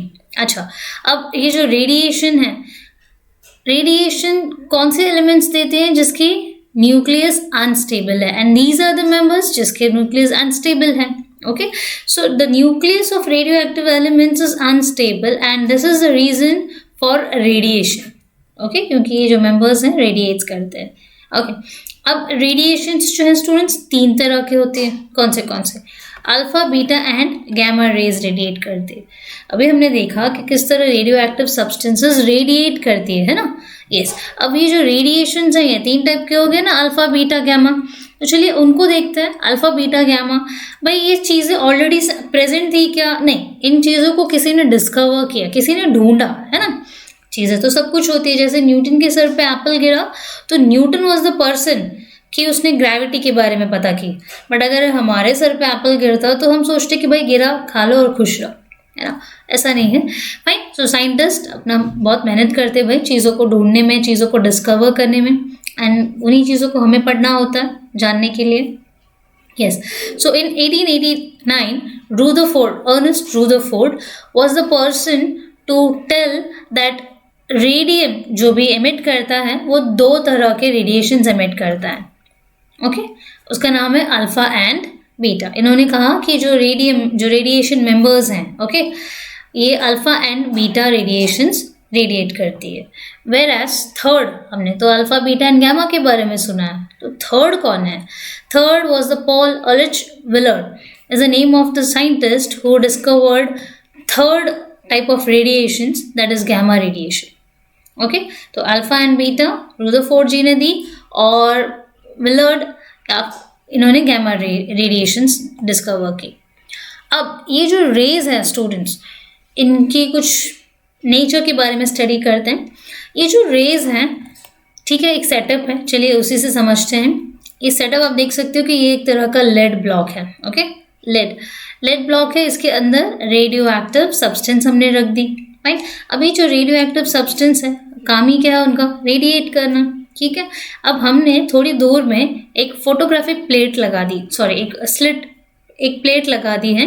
ओके, अब क्या होगा, ये जो रेडिएशंस हैं सिर्फ इसी स्लिट जो होल है इसी से पास होगी, बाकी सारे ओके क्या होगा उनका, विल सी लेटर ऑन. अब रेडियो एक्टिव सब्सटेंसेस जब रेडिएट करेगी, हमने एक स्लिट लगा दी है, छोटी सी होल है. ओके, वुडन ब्लॉक बोल सकते हो या कुछ भी, तो एक स्लिट से वो पास होगी. ठीक है, अब वो स्लिट से पास होते ही जैसे ही वो फोटोग्राफिक प्लेट के ऊपर रेडिएट करने जाएगी, will see 2 electric charge plates. Okay, positive and negatively electric charge plates दिखेंगे आपको. ठीक है, positive and negatively charge plates का क्या काम है? इलेक्ट्रिकली चार्ज प्लेट्स का काम ये है कि वो जो सारे इमिट्स, जो रेज जो इमिट हो रही हैं, उनको हम एक ही डायरेक्शन में जाने दिए। यस, तो पॉजिटिव एंड नेगेटिव चार्ज पे आते ही देखिएगा यहाँ पे ये क्या हो रहा है, ये धीरे धीरे, ये तो स्ट्रेट लाइन में है, बट जैसे ही इलेक्ट्रिक चार्ज प्लेट से निकला, आप देख सकते हो कि ये एक ऊपर की तरफ, एक नीचे की तरफ और एक स्ट्रेट गया। फाइन, यस, तो ये फोटोग्राफी प्लेट पे डिफरेंट डिफरेंट पोजीशंस पे टकराया ना। यस, अब बेस्ड ऑन दिस पोजीशन कहाँ कहाँ जा रहा है, कौन सी रे की कितनी पावर है, इसकी क्या कैरेक्टरिस्टिक्स हैं, बेस्ड ऑन दैट हम alpha beta and gamma raise differentiate करते हैं। फाइन, अब यहाँ पे उन्होंने कहा है कि जो रेडिएशंस हैं 3 टाइप्स के होते हैं। ऐसे रेडिएशंस जो कि स्लाइटली डेविएट होंगे, ठीक है, towards the negatively charge plate. जैसे मैंने कहा ना कि ये जो हमने सेटअप देखी अभी, आई विल गो बैक, ये जो हमने सेटअप देखा नेगेटिव चार्ज प्लेट की तरफ स्लाइटली डिवेट हुआ है ना, और पॉजिटिव की तरफ दूसरा। तो इसी बेसिस पे हम पता लगाएंगे कि कौन सा अल्फा है एंड कौन सा बीटा। तो जो नेगेटिव चार्ज प्लेट की तरफ थोड़ा सा डिविएट हुआ और दूसरा पॉजिटिव की तरफ थोड़ा सा डिविएट हुआ है ना। यस, तो ये 2 हमने देखे, और एक जो था वो स्ट्रेट रेडियस था, मतलब third type of radiation did not deviate at all in the electric field. एक चार्ज प्लेट्स क्या कर रहा है, इलेक्ट्रिक फील्ड जनरेट कर रहा है कि भाई वो रेडिएशंस जा रहे हैं तो कहीं ऊपर नीचे कहीं पे जा रहे हैं, तो उनको मॉनिटर करना। अब उन्होंने देखा कि इलेक्ट्रिक फील्ड के कांटेक्ट में आने के बाद भी जो थर्ड रेडिएशन है वो बिल्कुल भी डेविएट नहीं हुआ, वो सीधा जो रेडियो एक्टिव सब्सटेंस से निकला था सीधा फोटोग्राफिक प्लेट पे गया। ओके, तो ऐसे रेडिएशंस जो कि स्लाइटली डिविएटेड होंगे towards negatively charge plate are said to be alpha, जो पॉजिटिव की तरफ डेविएट होंगे उसे हम कहेंगे बीटा, और जो स्ट्रेट है जिसमें कोई भी डेविएशंस नहीं देखा वो हो गया गैमा रेस। तो अल्फा, बीटा एंड देन बीच वाला गैमा रेस। यस, तो स्टूडेंट्स होप सो आपको रेडियो एक्टिव सब्सटेंस की जो रेडिएशंस हैं, alpha beta and gamma radiations, वो आपको समझ में आया कि भाई कौन सा अल्फा है, कौन सा बीटा होता है और कौन सा gamma. Yeah, students, let's move on to characteristics of radioactive rays. Yes, characteristics of radioactive rays से पहले हमने देखा कि किस तरह rays जब deviate हो रहे हैं, isn't it? Remember students? Yes, rays जब electric field, electric charge plates के contact में आते ही, electric field में आते ही, they were deviating towards positive, towards negative, and a ray was totally undeviated. That was beta rays. Yes, sorry, that was gamma rays. और students देखते हैं properties, sorry, characteristics of radio active rays में 4 sections हैं। सबसे पहले property कि भाई क्या नेचर है उसका, मास क्या है, चार्ज, वेलोसिटी, ऐसे सब, और फिर alpha rays, beta rays and gamma rays. Okay, yes students, rays are made up of particles. Yes, छोटे छोटे पार्टिकल्स हैं, तो alpha rays, beta rays, gamma rays को हम alpha particles, beta particles and gamma particles भी कहते हैं। Next, अगर फर्स्ट सबसे पहले प्रॉपर्टी दैट इज नेचर की बात करें students, current of alpha particles हम कहते हैं। यस, अब यहाँ पे देखोगे He++ लिखा है, दैट मीन्स ये जो He हीलियम है, ओके, हीलियम के न्यूक्लियस में क्या होता है स्टूडेंट्स, 2 प्रोटॉन और 2 न्यूट्रॉन होते हैं, तो वही अल्फा पार्टिकल भी कंसिस्ट करता है, इसी की वजह से उसे He++ भी लिखा जाता है। Okay, next is current of beta particles, that is E electrons. Okay, जिस तरह यहाँ पे अल्फा पार्टिकल्स में 2 प्रोटॉन्स और 2 न्यूट्रॉन्स थे, सिमिलरली यहाँ पे बीटा पार्टिकल्स में 1 इलेक्ट्रॉन मिलता है। यस, तो बीटा पार्टिकल्स में हमने देखा E- से उसे डिनोट किया है उसका नेचर, ओके, चार्ज, क्योंकि वो E- है, उसमें current of beta particles that is electrons होते हैं। And gamma rays are actually electromagnetic radiations. Yes, electromagnetic radiations का best examples तो students हर जगह हमारे आसपास electromagnetic radiations होते हैं, जैसे X-rays हो गया, microwave waves हो गया, ये सब सारे क्या है, gamma rays, ये सारे electromagnetic radiating rays है। Yes, so students, next is mass कितना है, 4.0028 atomic mass units। okay, ये क्योंकि mass unit है, ये एक अल्फा पार्टिकल का एक मास यूनिट है। वेरस बीटा रेज की अगर बात करें तो 0.00054 units, and whereas gamma rays का तो कोई मास ही नहीं है। Yes, so that's the reason they have mention कि नो मास। चार्ज की अगर बात करें स्टूडेंट्स, जिस तरह हमने देखा कि He++ से कहा है, दैट मीन्स 2 प्रोटॉन्स हैं तो चार्ज इसका +2 हो गया, इसके पास एक इलेक्ट्रॉन है इसलिए इसका -1 चार्ज है। And whereas gamma rays they are electrically neutral, they don't have any charges here. Velocity of light students होता है 3 × 10⁸ मीटर पर सेकेंड। वेलोसिटी ऑफ लाइट को c से डिनोट करते हैं एंड वेलोसिटी ऑफ लाइट होती है 3 × 10⁸ मीटर पर सेकेंड। एंड इसी के कंपेरिजन्स में हम वेलोसिटी देखेंगे of alpha, beta and gamma raise. तो 1/5 to 1/20 times that of the velocity of light, इसका 1/5 से लेके 1/20 तक ओके रेंज है किसकी, velocity of alpha particles, alpha rays की। यस, वेराज बीटा रेज की अगर हम बात करें 1/5 to 9-10 times that of the velocity of light. And whereas gamma rays की जो वेलोसिटी है वो एग्जैक्टली सेम है as that of the velocity of light. Okay, so nature, mass, charge and velocity, ये हमने 4 कवर अप की। 5th पे जाते हैं students, that is deviation in the electric field. Yes, अभी हमने देखा कि डेविएशंस हमने क्या क्या देखा, जैसे ही वो किसी इलेक्ट्रिकली चार्ज प्लेट्स के कॉन्टैक्ट्स में आती है okay, it gets attracted towards negatively charge plate who alpha rays okay, और जो पॉजिटिवली चार्ज प्लेट्स की तरफ जाती है वो बीटा रेज। भाई ऑब्वियस है, बीटा रेज के पास इलेक्ट्रॉन्स हैं तो वो पॉजिटिव की तरफ अट्रैक्ट होगी, और अल्फा के पास पॉजिटिव है तो वो नेगेटिव प्लेट्स की तरफ अट्रैक्ट होगी, है ना, opposites attract. Yes, whereas gamma rays के पास कोई चार्ज ही नहीं है तो वो क्या होगी, इट वोंट बी डेविएटेड। कोई चार्ज नहीं है भाई, किसकी तरफ जाएगी, ना प्लस ना माइनस ओके, तो वो किसी के पास नहीं जाती, वो स्ट्रेट जाती है। 6th property that is penetrating power. Penetrating power क्या होता है स्टूडेंट्स, आर पार जाना ओके, कोई भी पेपर, मेटल शीट, कुछ भी हो आर पार जाना चाहिए okay. Yes, so that is known as penetrating power. अब अल्फा पार्टिकल्स की जो पेनिट्रेटिंग पावर है in an aluminium sheet is of thickness less than 0.2 mm, मतलब एक पेपर जितना ओके, उससे ही पेनिट्रेट हो सकती है कौन, अल्फा रेस। यस, वेरएज अगर बीटा रेस की बात करें तो बीटा रेस जो है एल्यूमिनियम शीट के आर पार जा सकती है और उसकी थिकनेस जो है 100 times that of the alpha particles. भाई 100 टाइम्स मतलब कितना, क्या था, 0.02 mm थिकनेस था अल्फा का, उसका 100 टाइम्स, अगर इसको इंटू 100 कर दे तो क्या हो जाएगा 2 mm, है ना, decimal will get shifted 2 digits, तो 2 mm थिकनेस, मतलब बीटा पार्टिकल्स 2 mm थिकनेस को पेनिट्रेट कर सकती है of an aluminium sheet.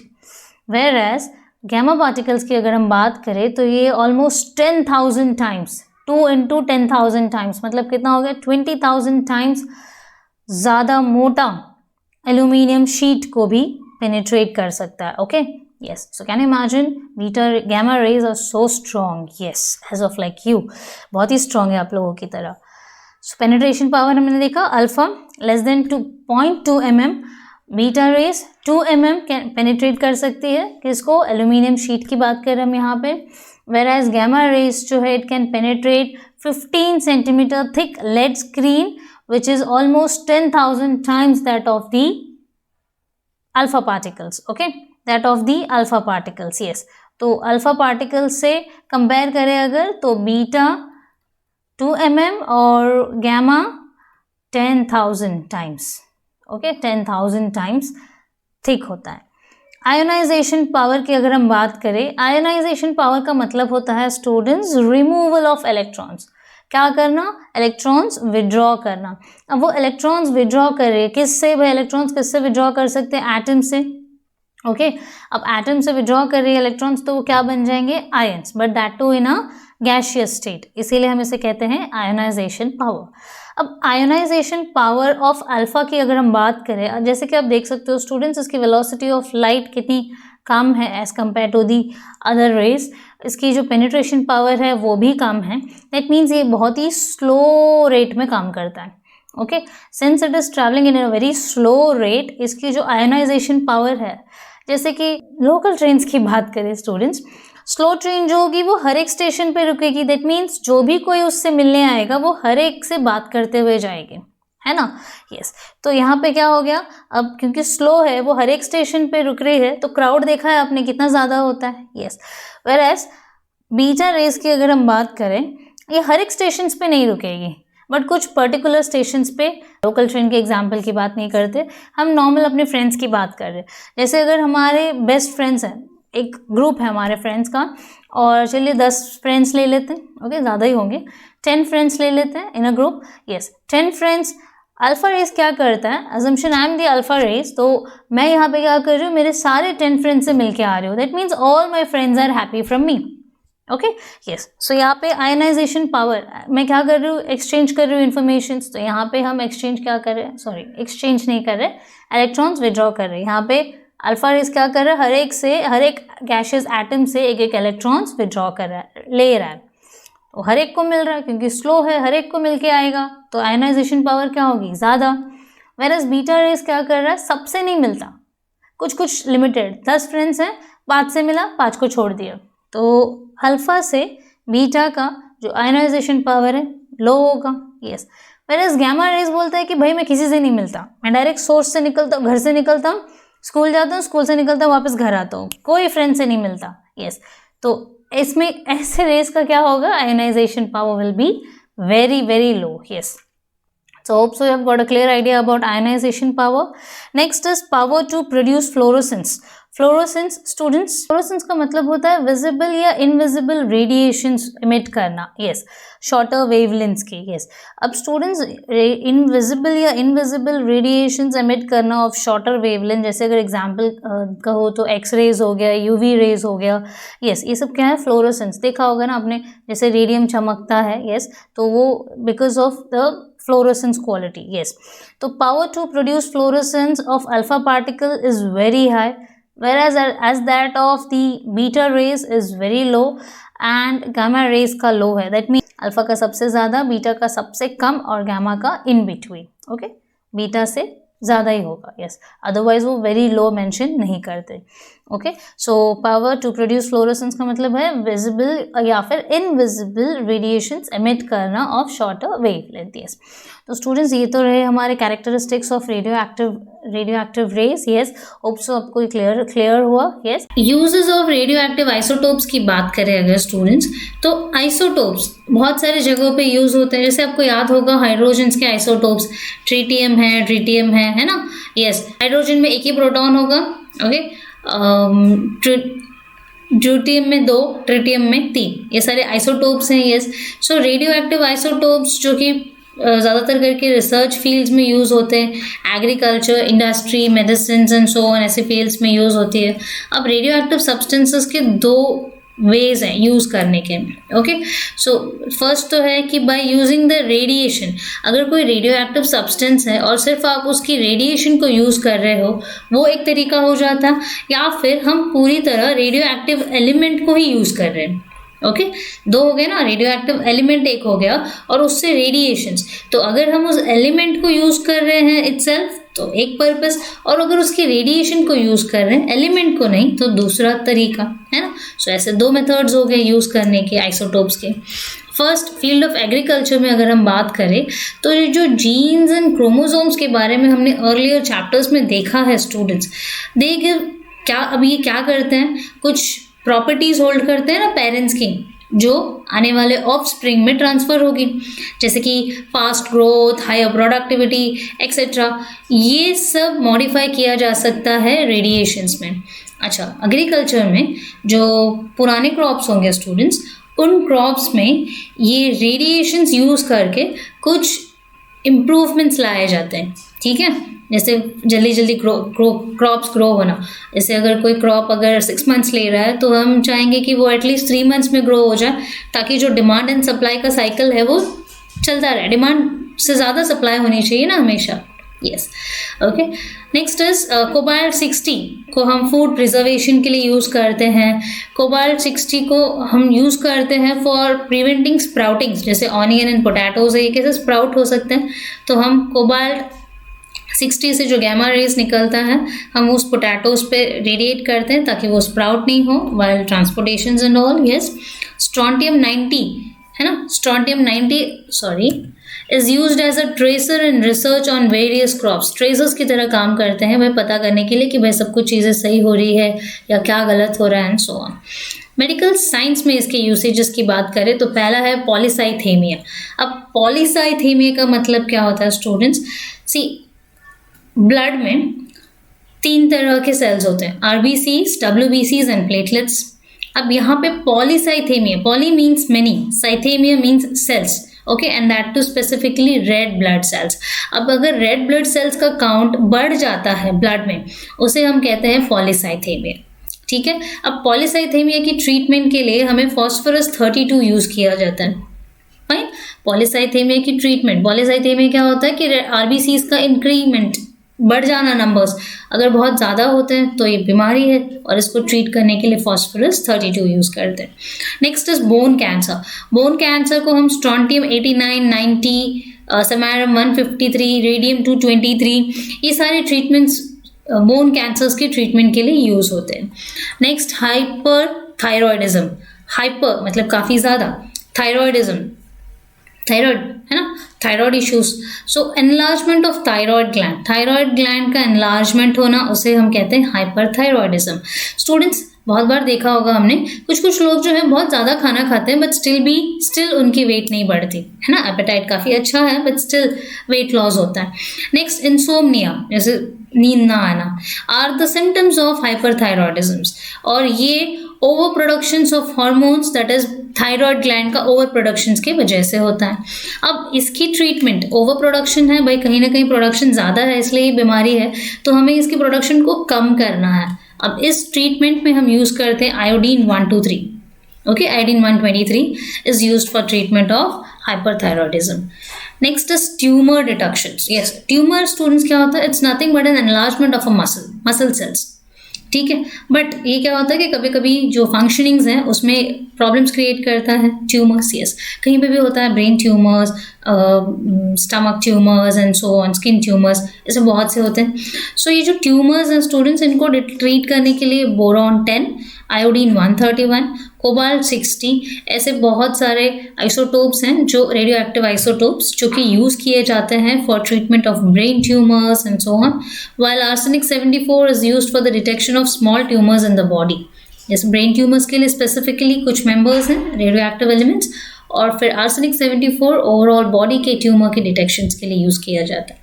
Yes, so we have seen, yeah, medical science में polycythemia, bone cancer, hyperthyroidism and tumor detections. Hope so ये 4 काफ़ी है स्टूडेंट्स आपको याद रखने के लिए। Yes students, uses of radio isotopes में हम देखने वाले next, that is industrial field. Yes, and previous video में ये हमारा मिस आउट हो गया था, तो हमने कवर अप कर लिया इस वीडियो में स्टूडेंट्स। एंड फिर भी अगर कोई डाउट्स है तो you can write it to us on the comment section. Yes, तो चलिए इंडस्ट्रियल फील्ड देखते हैं। इंडस्ट्रियल फील्ड में यूसेजेस क्या क्या हैं रेडियो एक्टिव एलिमेंट्स के।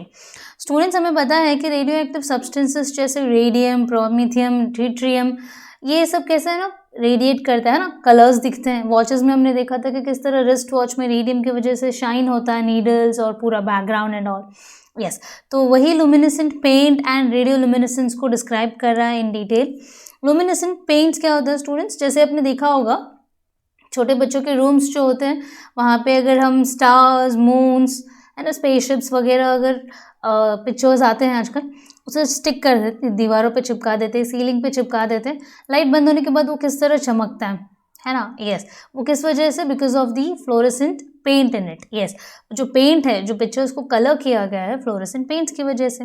यस, एंड उसी की वजह से वो शाइन होती है अंधेरे में।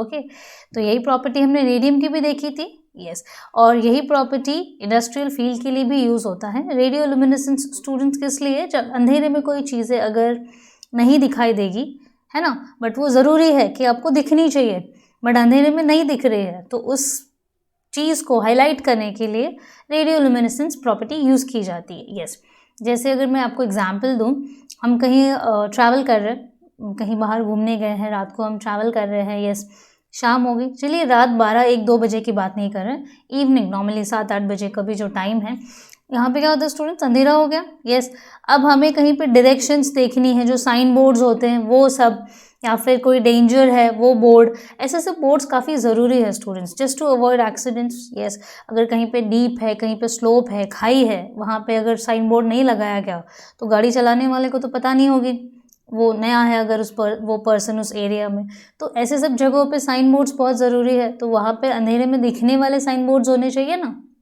यस, तो ये सारे प्रॉपर्टीज़ के लिए यूज़ होते हैं।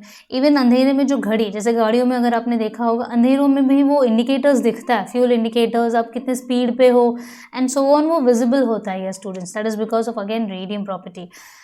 वैसे ही वॉचेस भी हैं, घरों में वॉचेस भी लगा सकते हैं, वॉल क्लॉक्स भी अवेलेबल है with radium as an property in that.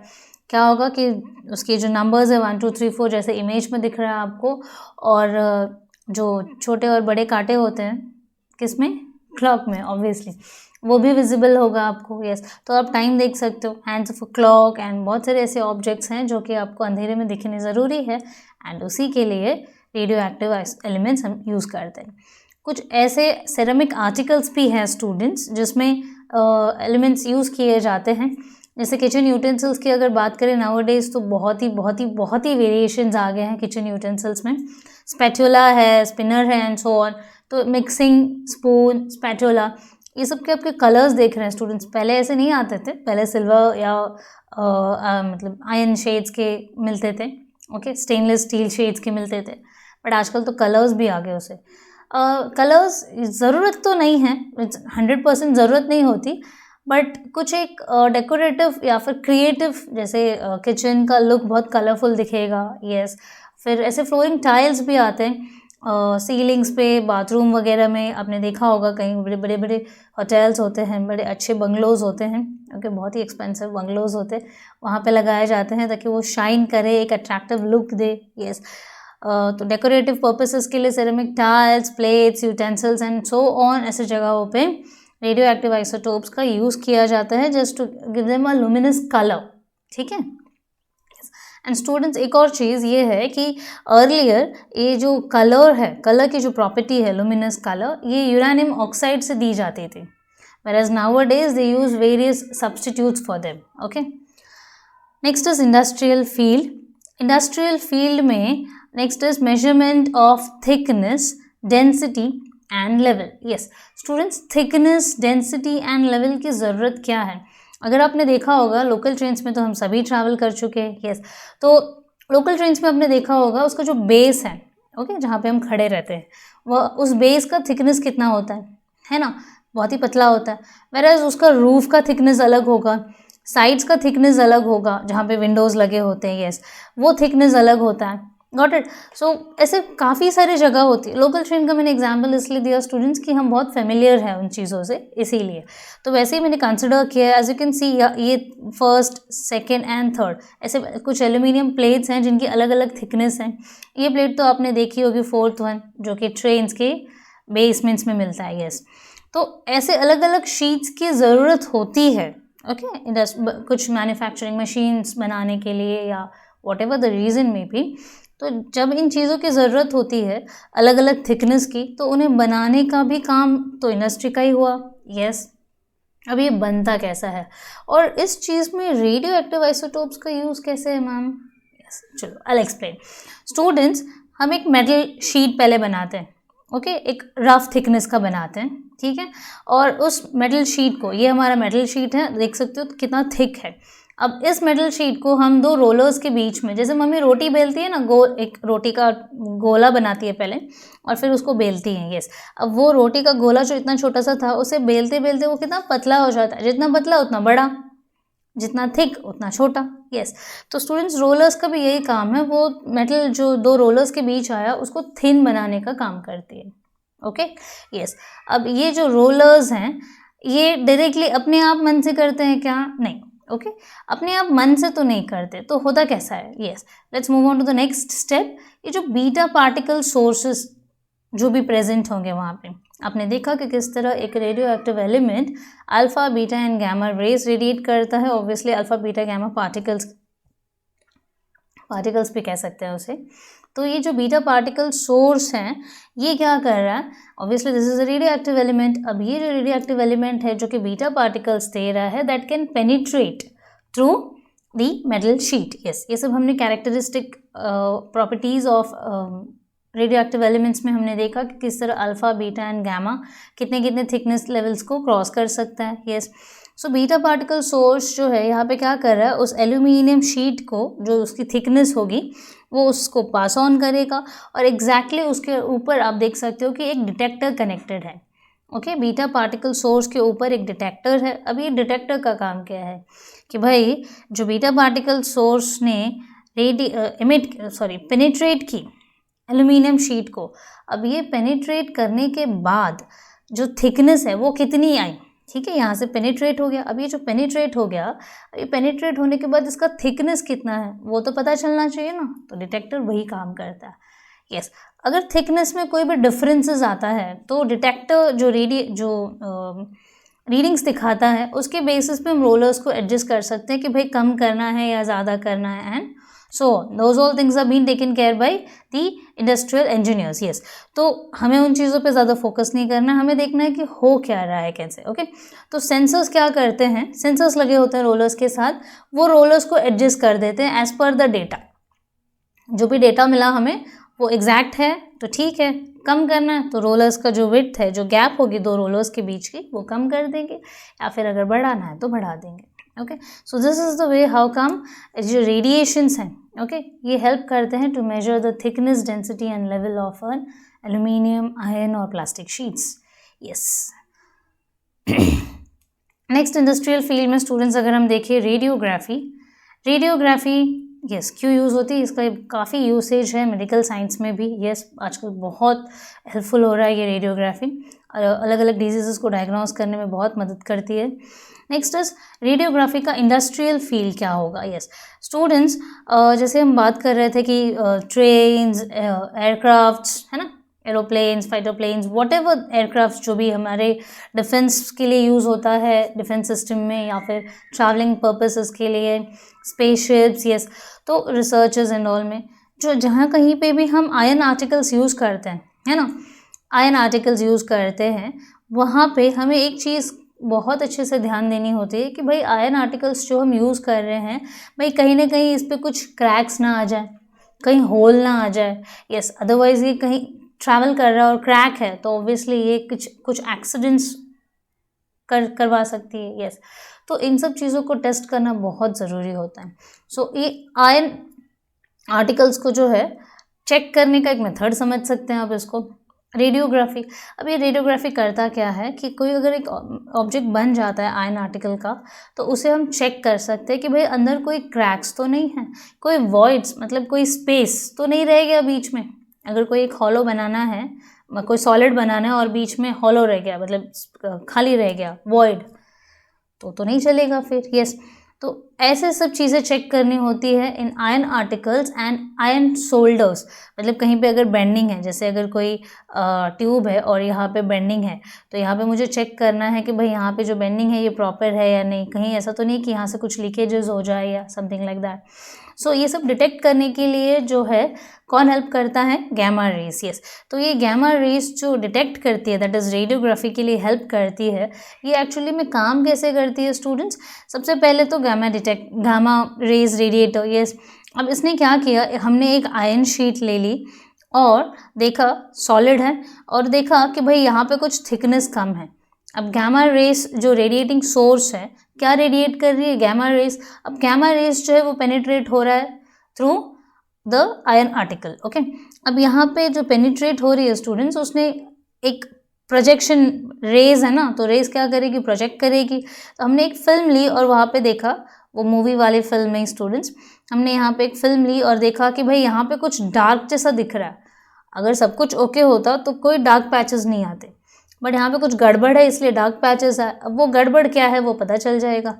वो गड़बड़ क्या है कि भाई यहाँ पे जो मटेरियल है वो थिन है, क्या होना चाहिए था, थिक।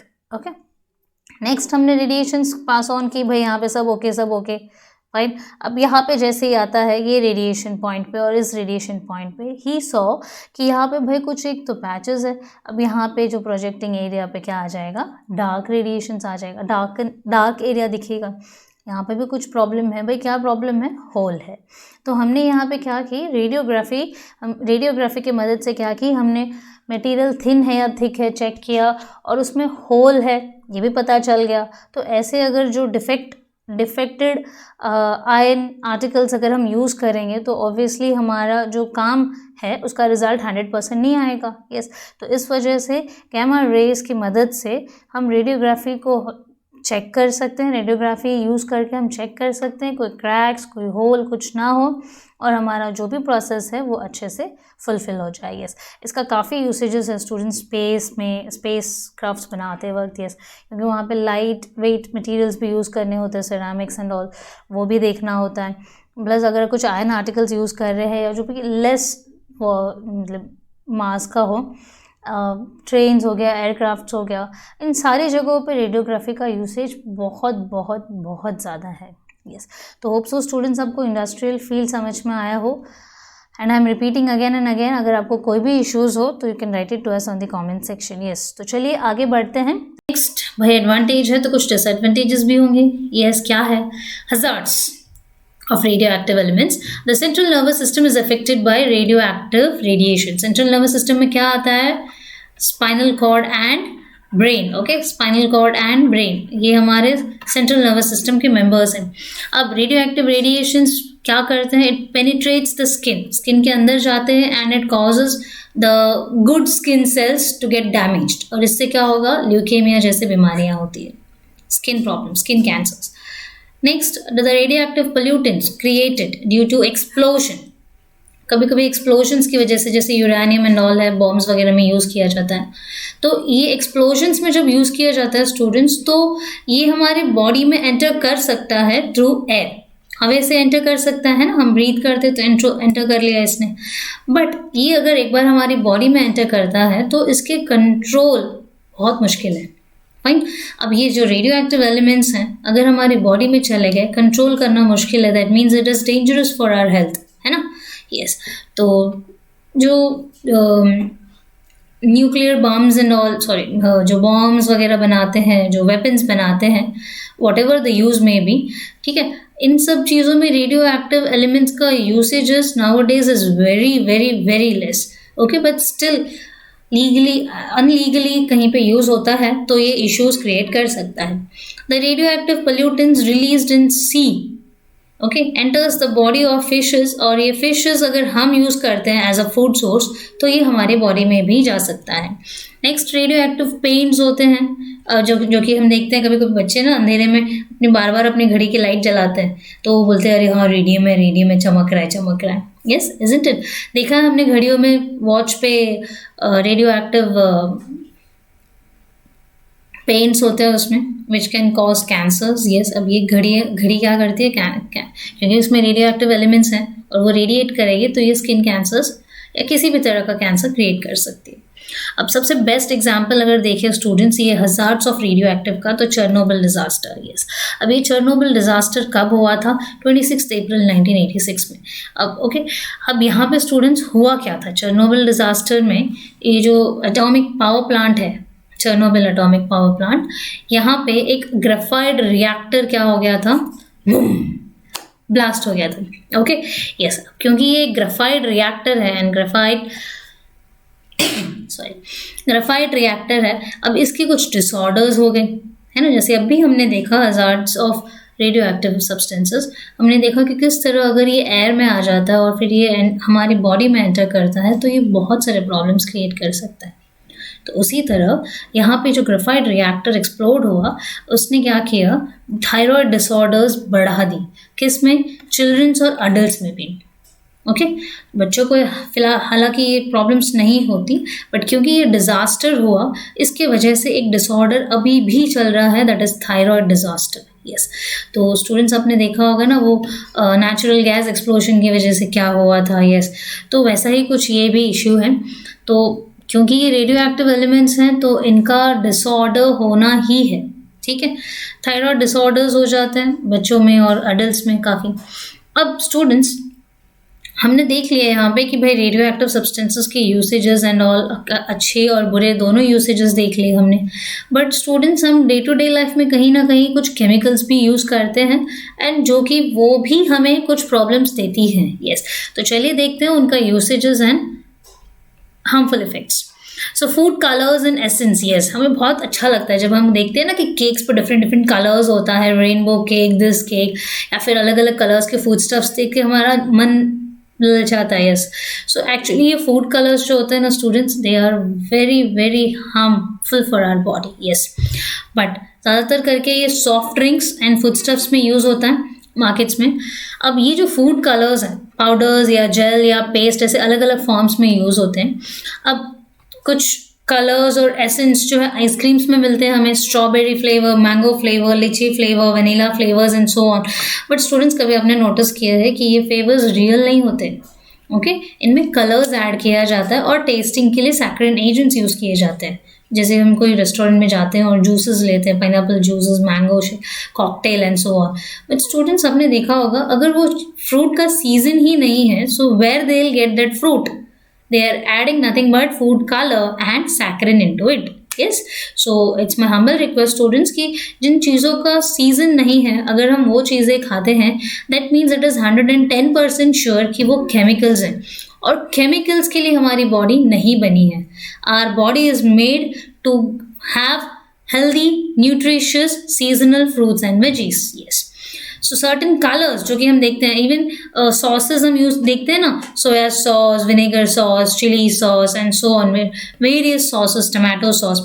बट स्टूडेंट्स, एक्चुअली इन सब में क्या होता है, कहीं ना कहीं केमिकल्स ही यूज होते हैं। Yes, cold drinks, pickles, jam, jelly, ice candies, ice cream, बहुत से चीज़ें हैं जिनमें सिर्फ और सिर्फ केमिकल्स यूज होते हैं। अब ये फूड कलर्स जो है क्या होता है स्टूडेंट्स, पैकेज्ड सिर्फ और सिर्फ बने हुए खाने पे नहीं, जबकि पैकेज्ड मीट्स पे भी आ जाते हैं, जैसे चिकन, मटन हो गया। ओके, यहाँ तक कि जो हल्दी और मिर्ची पाउडर हम यूज़ करते हैं ना, टर्मरिक एंड चिली पाउडर्स, उसमें भी कलरिंग एजेंट्स यूज़ होते हैं।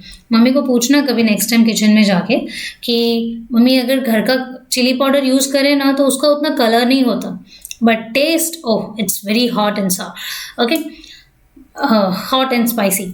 बट अगर दुकान से लाया हुआ या फिर पैकेज्ड चिली पाउडर यूज़ करें तो उसका बहुत ही अच्छा कलर आता है। यस, तो स्टूडेंट्स, ये क्यों होता है? सेम चीज़ हमने घर की बनाई हुई यूज़ की तो इतना टेस्ट, इतना कलर नहीं आया है ना, लुक एंड फील नहीं आया। वेरएज़ अगर हमने वही चीज़ मार्केट से ली और उसे यूज़ की, ओके, इवन ब्रांडेड चीज़ें भी होती हैं, बट उसका कलर भी बहुत अच्छा दिखा। यस, क्योंकि उसमें कलरिंग एजेंट्स हैं स्टूडेंट्स। ओके, सो वैसे ही कुछ सब्सटेंसेस होते हैं, जैसे स्वीट्स हो गया, chilli powder, turmeric powders and number of things, जिसमें सिर्फ और सिर्फ अच्छे कलर्स होते हैं। ओके, यस, बट इन कलर्स का हार्मफुल इफेक्ट्स हमने देखा कि कलर्स हर जगह है, हार्मफुल इफेक्ट्स।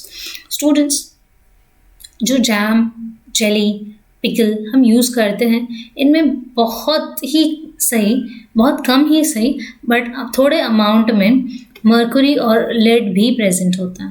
और आपको पता है कि मर्क्यूरी और लेड का consumption for our body is not at all beneficial. वो बताए, एक मर्क्यूरी को डिकम्पोज होने में 100 साल लग जाता है, बट स्टूडेंट्स, अगर वो हमारी बॉडी में गया तो वो एक्यूमुलेट हो जाएगा, जमा हो जाएगा, और जिससे हमारी बॉडी में प्रॉब्लम होगी। अब हमारे घर में अजम्पशन की टोटली पैक्ड है, सबकी चीज़ें सेट हैं, और कोई एक अननोन पर्सन आके अपना कबर्ड सेट करना चाहे तो क्या आप उसको जगह देंगे? नहीं। तो सिमिलरली हमारी बॉडी भी वैसे ही है। हमारी बॉडी जिन जिन चीज़ों से बनी हुई है, उनकी लोकेशंस और उनकी जगह, उनकी फंक्शनिंग सब फिक्स्ड है। बट अगर आप उनमें कोई इंटरप्शंस डालते हैं, जैसे कोई कुछ ऐसी चीज़ खा ली जो हमारी बॉडी में एक्यूमुलेट हो रहा है, तो भाई क्या होगा, वो अनवांटेड पर्सन है, everyone will start hating him, है ना, और फिर वो प्रॉब्लम्स क्रिएट करेगा हमारी बॉडी में। यस, तो वैसा ही होगा कुछ स्टूडेंट्स। इसलिए कहा जाता है कि इन जिन चीज़ों के हार्मफुल इफ़ेक्ट्स होते हैं, वो चीज़ें हमें रेगुलर बेसिस पे नहीं यूज़ करना चाहिए। इवन मम्मी भी काफ़ी बार कहती है कि बाहर की चीज़ें ज़्यादा मत खाया करो, once for a while is fine, ठीक है। डिजीज़ हो सकती हैं जैसे कि ADHD, वो वाला AD नहीं, okay, that is attention deficit hyper activity disorder. Okay, अब ये attention deficit hyper activity disorder क्या होता है? ज़्यादातर ये बच्चों में होता है, क्योंकि ज़्यादा बाहर का खाना खाने से। ओके, अब attention deficit hyper activity disorder का रीज़न ये हो जाता है स्टूडेंट्स, उन्हें उन चीज़ों की आदत हो जाती है और वो हर जगह वही चीज़ें मतलब जैसे उनके खाने में कलर और वैसे सब चीज़ें ढूंढते हैं, because they are getting use to it.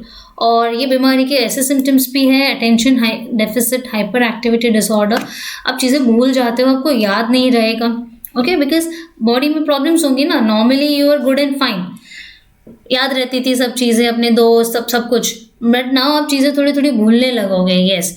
अब दूसरी बात करते हैं डाइज की। ये भी एक तरह के केमिकल एजेंट्स होते हैं।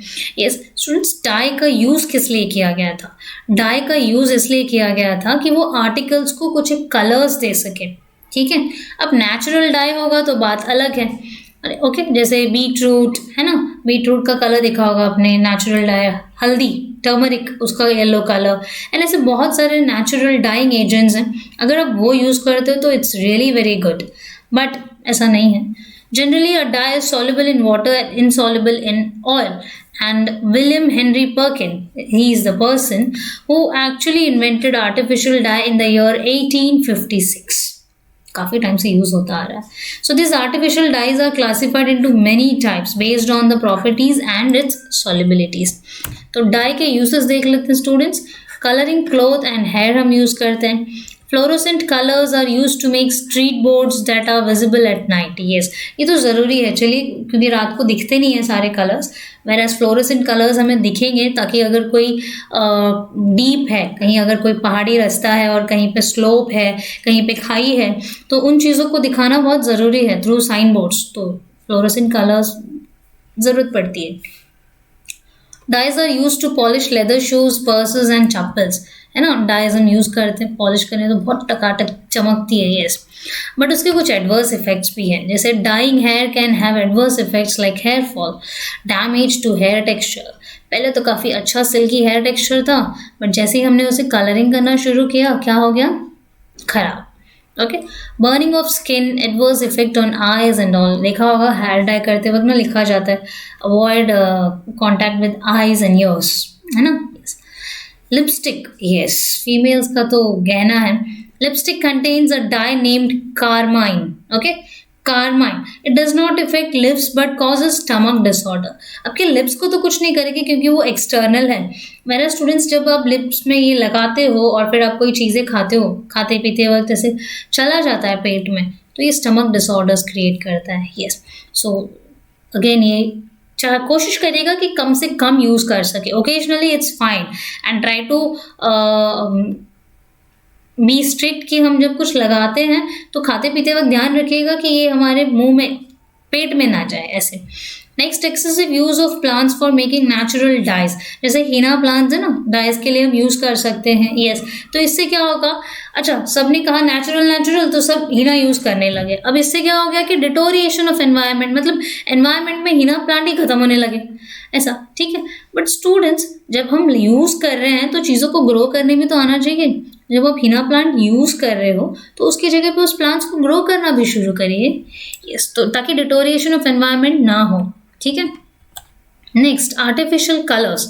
आर्टिफिशियल कलर्स से क्या होगा? यस, हम काफ़ी यूज़ करते हैं, रंग पंचमी आ गया ना, यस, पूरा लीपा पोती कर देते हैं। यस, बट स्टूडेंट्स ध्यान रखिएगा, रंग पंचमी में जो कलर्स हम यूज़ करते हैं उसमें हायर प्रपोर्शन ऑफ मर्क्यूरी होता है। यस, अगर कभी आंखों पे डायरेक्ट कांटेक्ट हुआ या मुंह में गया तो ये हमें प्रॉब्लम क्रिएट कर सकता है। यस, और खास करके रेड कलर्स, जो रेड कलर्स होते हैं ना स्टूडेंट्स, उसमें तो हाई अमाउंट ऑफ मर्क्यूरी होता है। ओके, यस, अगर ये आँखों में ऐसा कहीं, अगर आँखों में इन कलर्स का कांटेक्ट आता है तो परमानेंट ब्लाइंडनेस हो सकता है।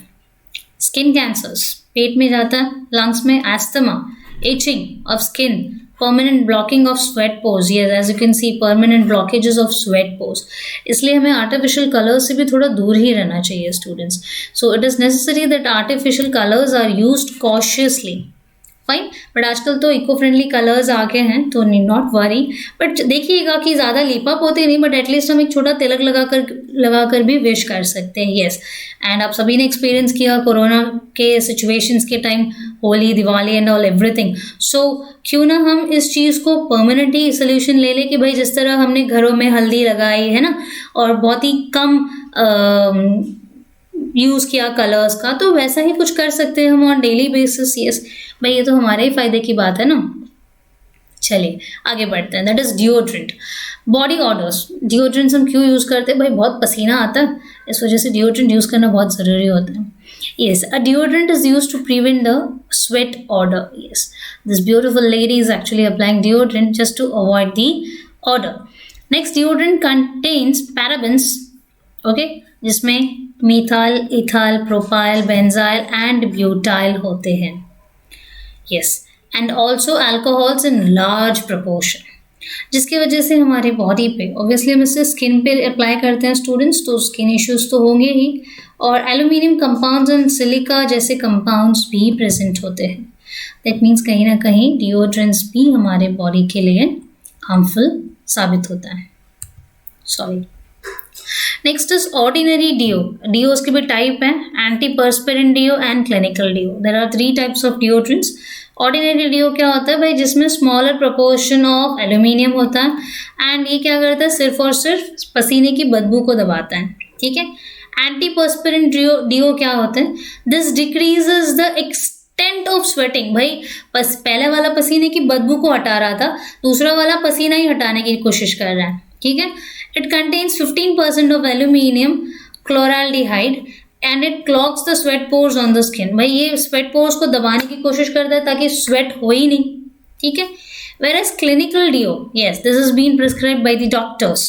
अब कुछ लोग होते हैं जिनको बहुत पसीने आते हैं, yes, अब वो पसीना भी तो स्किन के लिए हार्मफुल है, बिकॉज स्वेट में भी अगेन कुछ टाइप के salts and all other unwanted चीज़ें होती हैं, yes, तो ज़्यादा पसीना आना भी इज़ ऑल्सो नॉट गुड।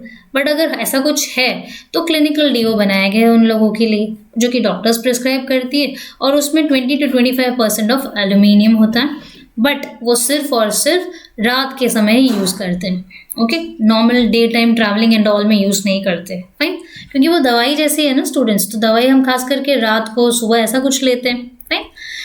तो ये तो रहा डिओड्रेंट्स के बारे में यूज़फुल, कहाँ पे यूज़ हो रहा है और कैसे कैसे टाइप्स के डिओड्रेंट्स हैं। बट अगर हम बात करें हार्मफुल इफेक्ट्स ऑफ डिओड्रेंट्स की, तो उसमें क्या क्या होता है स्टूडेंट्स? एल्यूमिनियम और जर्कोनियम कंपाउंड्स होते हैं जो कि बहुत ही डेंजरस केमिकल्स होते हैं, ठीक है। अब ये जो है ये chemicals headache, asthma, respiratory disorders, heart diseases, ऐसी कुछ बीमारियां पैदा करने लगती है विदाउट आवर नॉलेज, ठीक है। And especially even I have experienced that whenever any either of the person at my place applies deodorants, मुझे headache होता है, yes, even उसने लगाया still मुझे headache हो जाता है, okay, yes। तो ऐसी बीमारियां होती है, जैसे अगर आपको कभी headache वगैरह नहीं था और आपने deodorant अप्लाई करना शुरू किया अगर स्टूडेंट्स, और आपको headache हो रहा है बट आपको समझ नहीं आ रहा है कि भाई headache क्यों हुआ, है ना, यस, बट इसी वजह से होता है। आपको कभी एस्थमा जैसे कोई इश्यूज, कोई सिम्टम्स दिखे ही नहीं, बट अभी क्योंकि आप काफ़ी दिनों से डिओड्रेंट्स यूज़ कर रहे हो, काफ़ी साल हो गए यूज़ करते करते, you will face yes harmful effects, you will face harmful effects, okay। There is possibility of various skin disorders and also skin cancers due to aluminum chloraldehydes, yes। अच्छा, skin cancers भी होते हैं, yes, skin disorders and skin cancers भी होते हैं, yes। अब कुछ substances बचे हैं क्या? यस, टेफ्लॉन, है ना, टेफ्लॉन कोटिंग पेंटिंग्स आ गए आजकल, तो काफ़ी एड्स आते हैं नेरोलैक के टेफ्लॉन कोटेड पेंट्स, यस। तो Roy J Plunkett discovered Teflon in the year 1938 and Teflon का chemical name is polytetrafluoroethene, polytetrafluoroethene, C2F4 N times, N times है इसीलिए पॉली, टेट्रा क्या है? फ्लोरो, 4 टाइम्स है इसलिए टेट्राफ्लोरो, एंड C2 है इसीलिए इथीन, पॉलीटेट्राफ्लोरोइथीन इसका केमिकल नेम है। Is used for coating cooking utensils and industrial equipments to avoid sticking, ठीक है। Non stick pans and all देखा होगा स्टूडेंट्स आपने, आजकल नॉन स्टिक कुकवेयर काफ़ी ज़्यादा डिमांड में है, येस। तो क्या होता है कि नॉन स्टिक कुकवेयर में टेफ्लॉन कोटिंग की वजह से उस पर खाना चिपकेगा नहीं, ओके, और इसी वजह से ऑयल भी कम यूज़ होगा, ठीक है। It is the polymer of tetrafluoroethene, ये एक तरह का पॉलीमर है, ठीक है। अब टेफ्लॉन की कुछ प्रॉपर्टीज़ देखते हैं स्टूडेंट्स। टेफ्लॉन में सबसे पहला प्रॉपर्टी है कि the atmosphere and chemical substances have no effect on Teflon. भाई किसी भी तरह का केमिकल हो, क्योंकि हम टेफ्लॉन कोटेड अगर कुकवेयर्स यूज़ करते हैं दैट मीन्स उसमें कोई भी केमिकल्स यूज़ हो सकते हैं ना, vinegar and so on various things. तो इन सब का अगर इफेक्ट होगा तो क्या हम यूज़ कर पाएंगे? नहीं ना। तो इसलिए इन सब का इफेक्ट्स वर्जित है। Okay, neither water nor oil will stick to Teflon coated articles. ना तेल ना पानी कुछ नहीं चिपकेगा। इवन हाई टेम्परेचर का भी इफेक्ट नहीं होता क्योंकि उसकी मेल्टिंग पॉइंट ही है 327 डिग्री सेल्सियस, जबकि इतना हाई अमाउंट ऑफ हीट हम सप्लाई ही नहीं करते टेफ्लॉन कोटेड यूटेंसिल्स को। Teflon coated articles are easy to clean. Yes, बहुत ही ईजी तरीके से क्लीन हो जाता है। Next is uses. Now Teflon is a poor conductor of electricity. Okay, so therefore Teflon cladded wires and parts are used in high technology electronic instruments। क्योंकि वो bad conductor है तो काम करेगी एज एन इंसुलेटर भी हम इसे use कर सकते हैं, और हाई टेक्नोलॉजी इलेक्ट्रॉनिक इंस्ट्रूमेंट्स में भी यूज़ होता है। It is use for making non stick kitchen wares. देखा हमने, नॉन स्टिक किचन वेयर्स की तरह यूज़ हो गया। टेफ्लॉन कोटेड वॉल्स में यूज़ हो गया, है ना। टेफ्लॉन देखा होगा पेंट्स में, कुछ ऐसा होली होली का कलर अगर आपने थप्पा मार दिया तो मम्मी इजीली क्लीन कर सकती है उसमें। Yes, next the coloured metal sheets of 2 wheelers 4 wheelers. जो कलर होता है वो क्या होता है? टेफ्लॉन कोटिंग ही होता है भाई, ताकि धूप, गर्मी, सर्दी, बारिश कुछ भी हो उस पर कुछ इफेक्ट ना हो, है ना। यस, हम गाड़ियाँ पार्क कर देते और अपने नेटिव प्लेस चले जाते हैं फॉर 15-20 डेज और मंथ और समथिंग लाइक दैट। तो क्या हो जाता है भाई, वो पड़ा है, सिर्फ उस पर डस्ट जमता है जो कि ईजी टू क्लीन है, लेकिन कोई भी वेदर हो उसका कोई इफेक्ट नहीं होता, है ना। देखा है क्या कभी गाड़ियों पे झाड़ उग गए? नहीं, ऐसा नहीं होता। Next is powder coating. Okay, powder coating क्या होता है स्टूडेंट्स? कोई चीज़ है जिसको हमें और एक अच्छा लेयर देना है तो हम पाउडर कोटिंग करते हैं उस पर। ओके, उसकी लाइफ बढ़ाने के लिए, शेल्फ लाइफ बढ़ाने के लिए। Next is powder coating. Students, powder coating का क्या काम है? पाउडर कोटिंग का काम ये है कि जब मुझे किसी चीज़ को और स्ट्रॉन्ग बनानी है, जिसकी लाइफ टाइम और बढ़ानी होती है, हम उसमें पाउडर कोटिंग करते हैं। यस, अब पाउडर कोटिंग का मतलब क्या है, चलिए देखते हैं। Powder coating is a method of applying a layer harder than the paint on the surface of an iron object.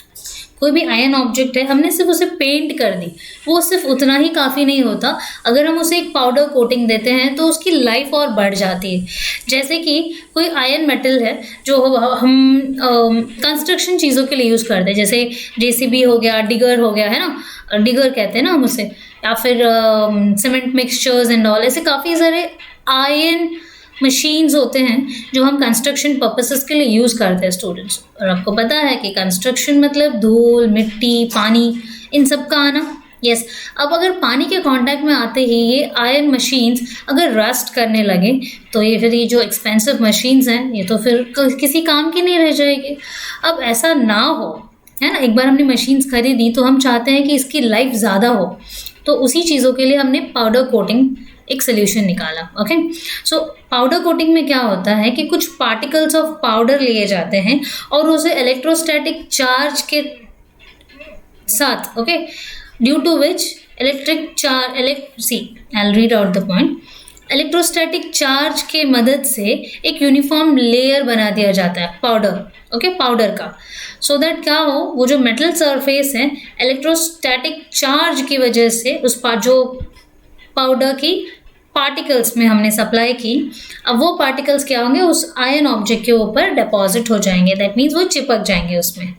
Then the object is heated. भाई सिर्फ चिपक गया तो काफ़ी है क्या? नहीं। Then the object is heated over a high temperature along with the coating so that कि वो coating permanent हो जाए। ओके, जैसे मैंने आपको बताया स्टूडेंट्स कि ये जो आयरन मेटल है, देख सकते हैं यहाँ पे कोई कलर्स नहीं है, बट हमने जैसे ही स्प्रे करना शुरू किया इसे येलो कलर से कोट कर दिया। फाइन, अब ये कोटिंग की वजह से क्या हो जाएगा, ये इसकी जो लाइफ है वो काफ़ी ज़्यादा हो जाएगी, ड्यूरेबल, हार्ड एंड अट्रैक्टिव हो जाएगा। Okay, yes. अब नेक्स्ट इज एनोडाइजिंग। एनोडाइजिंग का मतलब स्टूडेंट्स हमने देखा है कि एनोड एंड कैथोड दो इलेक्ट्रोड्स होते हैं। यस, अब anodizing is done by electrolysis process. हम कब जरूरत पड़ती है एनोड और कैथोड की? Okay, anode with plus charge and cathode with negative charge. Okay, अब ये एनोड एंड कैथोड हमने देखा है इलेक्ट्रोलिसिस प्रोसेस में, और उसी प्रोसेस की मदद से एनोडाइजिंग करेंगे। अब इसमें होता क्या है? ओके, अब यहाँ पे हम एक प्रोटेक्टिव लेयर बनाते हैं जो कि नेचुरल प्रोसेस है किसी भी एल्यूमिनियम मेटल की। ओके, अब एल्यूमिनियम मेटल पे हमें आयोनाइजिंग करना है, इसे अगर हम कहें तो इलेक्ट्रोप्लेटिंग भी कह सकते हैं। Okay, we can also call it as electroplating. Students, यहाँ पे होगा क्या, एक एल्यूमिनियम एज एन इलेक्ट्रोड ली हमने, और हमने इसे रिएक्ट करा दी with oxygen in presence of air. अब यहाँ पे होगा क्या, एल्यूमिनियम के ऊपर ऑक्सीजन के साथ रिएक्ट कर दिया इन प्रेजेंस ऑफ एयर, तो उसके ऊपर एक प्रोटेक्टिव लेयर बन जाती है, जिससे क्या होगा कि एल्यूमिनियम की जो लाइफ स्पैन है, जो ड्यूरेबिलिटी है, वो बढ़ जाएगी। Anodizing is done by electrolysis process, या फिर हम इसे शॉर्ट में कह सकते हैं इलेक्ट्रोप्लेटिंग जैसा मेथड। यस, हम क्या कर रहे हैं भाई, किसी को एक दूसरे लेयर से प्लेट कर रहे हैं। फाइन, अब यहाँ पे होता क्या है स्टूडेंट्स, एनोडाइजिंग प्रोसेस में हम समझते हैं एक एग्जांपल लेके, जैसे कि हमने एक एल्यूमिनियम मेटल ले ली। ठीक है, अब एल्यूमिनियम मेटल पे हमें क्या करना है, एक तरह का प्रोटेक्टिव लेयर लगाना है जो कि नेचुरली बने, हम खुद से नहीं लगा रहे हैं उस पर, ना ही कोई पेंट कर रहे हैं। ठीक है, अब एल्यूमिनियम मेटल पे नेचुरली उस पर एक लेयर बने, इसलिए हम क्या करते हैं, उसका रिएक्शन करते हैं with oxygen in air. Okay, in presence of air. Yes, अब यहाँ पे होगा क्या आगे, इस एल्यूमिनियम मेटल को जिसको हम रिएक्ट कर रहे हैं विद ऑक्सीजन, अब यहाँ पे हम क्या करेंगे, उसे यूज़ करेंगे in presence of dilute acid in an electrolytic cell. एक इलेक्ट्रोलाइटिक सेल में हमने डाइल्यूट एसिड ले लिया, और वहाँ पे हम एल्यूमिनियम आर्टिकल जो भी हमने मेटल लिया है उसे क्या करेंगे, डिप कर देंगे, तो वो एज एन एनोड काम करेगी वहाँ पे। और जैसे ही हमने उसे डिप किए, क्या होगा, ये इसका क्योंकि रिएक्शन विद ऑक्सीजन होना है, ऑक्सीजन होगी, और एक hydrated aluminium oxide is formed on the anode. Okay, so that is the ion articles. I'll repeat the whole process altogether.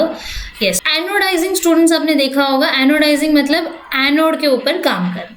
ठीक है, फिलहाल इतना समझ लीजिए। Anodizing is done by electrolysis process. Electrolysis process में क्या होता है, हम कैथोड और एनोड यूज करते हैं, जिस पे नेगेटिव पे पॉजिटिव डिपोजिशंस और पॉजिटिव पे नेगेटिव डिपोजिशंस हम देखते हैं। यस, अब यहाँ पे होता क्या है, इलेक्ट्रोलिसिस प्रोसेस में तो करना है, बट होगा क्या, हम क्या करते हैं, एक प्रोटेक्टिव लेयर बना देते हैं नेचुरली, किस पे, on the surface of aluminium metal by reaction with oxygen in air. यहाँ पे एक प्रोटेक्टिव लेयर बना रहे हैं on the surface of aluminium metal, but वो कब होगा, जब हम इसको रिएक्ट करेंगे विद ऑक्सीजन। ओके, ऑक्सीजन कहाँ से आया, from air. Okay, yes, so second point is clear.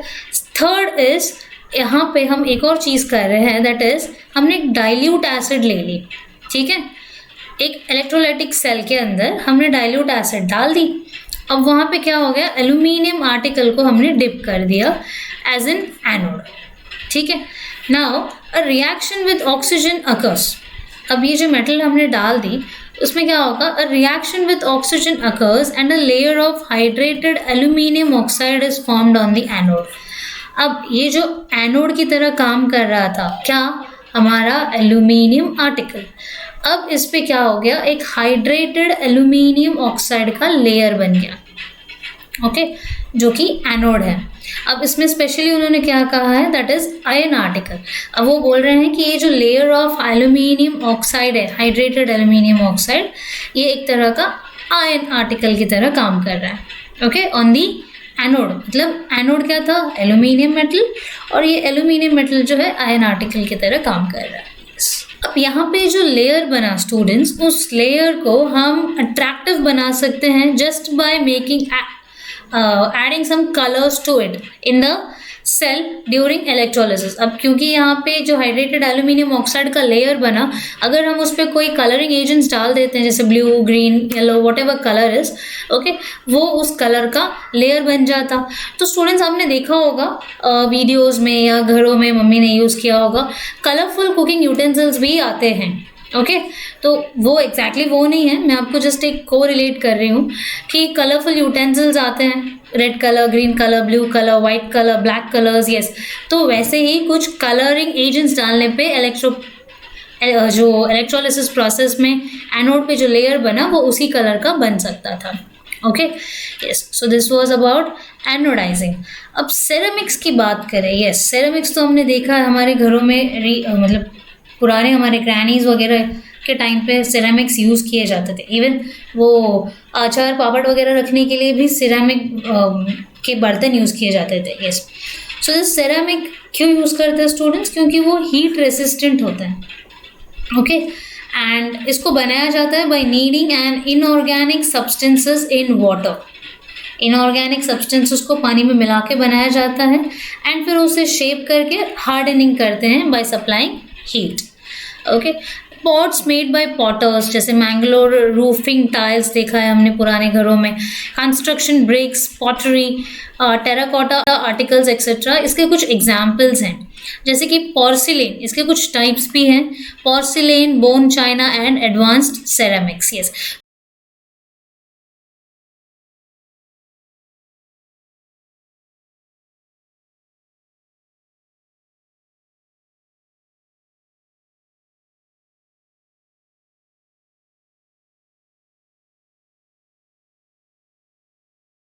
आगे अगर पोर्सिलेन की बात करें, हमने सिरेमिक्स देखी एंड सिरेमिक्स में देखा कि 3 टाइप के हैं, porcelain, what is that, oh sorry, porcelain, bone china and advanced ceramics. Yes, तो students porcelain, bone china and advanced ceramics को इन डिटेल देख लेते हैं। सो पोर्सिलेन होता क्या है? यस, पोर्सिलेन स्टूडेंट्स एक तरह का hard, translucent and white coloured ceramic है। हार्ड, ट्रांसलूसेंट मतलब आर पार, ज़्यादा आर पार नहीं, पूरी तरह कंप्लीटली नहीं, जैसे कि एक सेमी ट्रांसपेरेंट कह सकते हैं। ओके, ट्रांसलूसेंट को हम सेमी ट्रांसपेरेंट कहते हैं। Okay, semi transparent and white coloured ceramic. Okay, yes, next it is made by using white clay which is called as kaolin, जो कि चाइना में मिलता है, इसलिए ये चाइनीज माल कहा जाता है। Okay, it is made by using the white clay called kaolin, white clay जिसका नाम है केओलिन, जो कि सिर्फ चाइना में अवेलेबल होता है, और इसे मिक्स किया जाता है बहुत अलग अलग मेंबर्स के साथ, that is glass, granite and mineral, that is feldspar. इसको मिक्स किया जाता है और जैसे हम आटा गूंथते हैं ना स्टूडेंट्स, वैसे उसको नीड किया जाता है विथ वाटर। ओके, यस, अब भाई गूंथ तो लिया, मिक्सअप कर लिया, करना क्या है, उसे एक पर्टिकुलर शेप देकर, और जैसे हमने देखा है ना स्टूडेंट्स, इंडियन पॉटर्स जैसे मिट्टी का घड़ा बनाते हैं और फिर उसे बेक करते हैं, उसे एक टफनेस देने के लिए। यस, अब यहाँ पे किल में eight a temperature of almost 1200 to 1450 degree Celsius, I am really sorry, this is degree Celsius, उसे फायर मतलब जलाया जाता है, बेक किया जाता है जैसे बोल सकते हैं। Okay, glass, granite, feldspar, kaolin के साथ मिक्सअप करके, वाटर के साथ नीड करके एक पर्टिकुलर शेप बनाया हमने, जो भी पोर्सिलेन वेसल्स की ज़रूरत होगी, cup, bowl, plates and so on, हमने बनाया, और फिर हम क्या कर रहे हैं, उसे किल में डाल रहे हैं just to bake it up at a temperature of 1200 to 1450 degree Celsius. Yes, अब होगा क्या, जब वो अच्छी तरह से जब मतलब जल भुन के तैयार हो जाएगा, सो उसे क्या किया जाएगा, कलर किया जाएगा, कुछ एक ऑब्वियसली नॉर्मल सेरामिक है ना, तो उसे थोड़ा सा हमें पेंट करके कलरफुल ब्यूटीफुल बनाना पड़ेगा। And on firing after glazing beautiful articles of porcelains are been obtained. Yes, अब देख सकते हो कि कितना अच्छा सा जग है, एक वेसल है, ओके, विद अ लिड। तो ऐसा था क्या पहले से? नहीं, उसे पेंट किया गया। यस, तो इवन सेरामिक टाइल्स भी अवेलेबल होते हैं, सॉरी, इवन टाइल्स भी अवेलेबल होते हैं, पोर्सिलेन टाइल्स। ये स्टूडेंट्स, क्योंकि ये हार्ड होते हैं, ट्रांसलूसेंट होते हैं, ज़्यादातर वाइट कलर्ड सेरामिक है, तो इसे हम दूसरे कलर्स के साथ यूज़ कर सकते हैं, दूसरे कलर्स देकर, और फिर हम इसे अच्छे से टाइल्स के लिए for decorative purpose again use कर सकते हैं। Next is bone china, I am really sorry, I just forgot to give the animation effect to it. Next is bone china is made by adding some ashes of animals. Yes, animal ashes. Normally students porcelain में हमने देखा कि किस तरह porcelain में ash of animals नहीं use किया गया था। ओके, पोर्सिलेन की बात करें, whereas बोन चाइना, नाम से थोड़ा बहुत क्लिक हो रहा है कि बोन मतलब obviously ashes of animal bones are being used in it. Yes, कौन से एनिमल बोन्स यूज होते हैं, we are not into focusing in that, बस सबसे इंपॉर्टेंट बात यह है कि भाई बोन चाइना का है तो एनिमल बोन्स यूज होते हैं। ओके उनके एशेस यूज़ होते हैं। यस, अब उनके एशेस के साथ अब आप देख सकते हो कि इंग्रेडिएंट्स ऑफ बोन चाइना है ये सारे। सबसे पहले काओलिन, जो हमने पोर्सिलेन में भी देखा, that is china clay. As you can see, kaolin, feldspar, bone ash, alkali, silica, alumina, lime, isn't it? Yeah, bone ash, most important element in it, ingredient in it, which is mixed up. Okay, obviously उनके कुछ proportions होते हैं, randomly नहीं एक मुट्ठी दो मुट्ठी उठा लिया, कुछ प्रपोर्शंस होते हैं, उस प्रपोर्शंस में यूज़ करते हैं। और इनका जैसा जो प्रोसेस हमने देखा पोर्सिलेन में, उसे टेम्परेचर में हीट किया जाता है। यस, वो भी प्रोसेस यहाँ पे होगा। किल में यूज़ किया जाएगा उसे एट एन हाई टेम्परेचर। और ये जो सेरेमिक होगा that will be much harder than that of the porcelain, मतलब पोर्सिलेन से ये ज़्यादा हार्डर है। एंड ऐसा भी सुनने में आता है कि बोन चाइना थोड़ा एक्सपेंसिव होता है as compare to the porcelain. Yes, because of this property might be, क्योंकि ये ज़्यादा हार्डर है पोर्सिलेन से। यस, अब आप देख सकते हो स्टूडेंट्स, बोन चाइना और fine China is nothing but porcelain. Yes, अब यहाँ पे आपको डिफरेंसेस इमेज में देखना समझना थोड़ा मुश्किल होगा, but when ever you will go for shopping with your parents, you just have a look into this, क्योंकि ये भाई पढ़ चुके हैं, हमें अभी पता है, तो हम थोड़ी बहुत जानकारी रखते हैं इस बारे में, है ना। यस, तो बोन चाइना और जो नॉर्मल पोर्सिलेन के जो कप्स होंगे, जैसे अब यहाँ पे मैंने कप लिया है तो मैं कप की बात करूँगी। बोन चाइना का कप और जो पोर्सिलेन कप होगा स्टूडेंट्स, उन दोनों के कलर्स को देखिएगा। पोर्सिलेन में क्योंकि हम आर्टिफिशियल कलर्स यूज़ कर रहे हैं तो वो वाइट कलर्ड होगा, है ना, जो नॉर्मल क्ले का कलर है वही क्ले होगा। Yes, to be very precise. और अगर बोन चाइना की बात करें स्टूडेंट्स, तो हमने यहाँ पे बोन एशेस यूज़ किए एनिमल्स के, और जो बोन एशेस का कलर होगा, जो बोन का कलर होता है, वही बोन चाइना में दिखेगा आपको। Okay, as compare to porcelain, bone china को जो वाइट का टोन होगा, colour tone will be a bit different. Yes, तो इससे पता चल जाएगा कि भाई पोर्सिलेन थोड़ा ज़्यादा वाइट एंड ब्राइट दिखेगा और बोन चाइना थोड़ा सा बोन के कलर्स का। यस, अब आप सोचोगे हमने बोन तो देखा नहीं है मैम, तो कलर भाई पोर्सिलेन तो देख सकते हो, वो ज़्यादा वाइट होगा और बोन चाइना थोड़ा कम। बट हाँ, पोर्सिलेन में भी बहुत सारे ऐसे टोन्स के आने लगे हैं आजकल, वाइट टोन्स के। सो बी कॉशियस, पहले आप कंफर्म कर लीजिएगा कि कौन सा बोन चाइना है और कौन सा पोर्सिलेन है, then compare it. Okay, yes, तो चलिए आगे बढ़ते हैं। तीसरा that is advanced ceramics.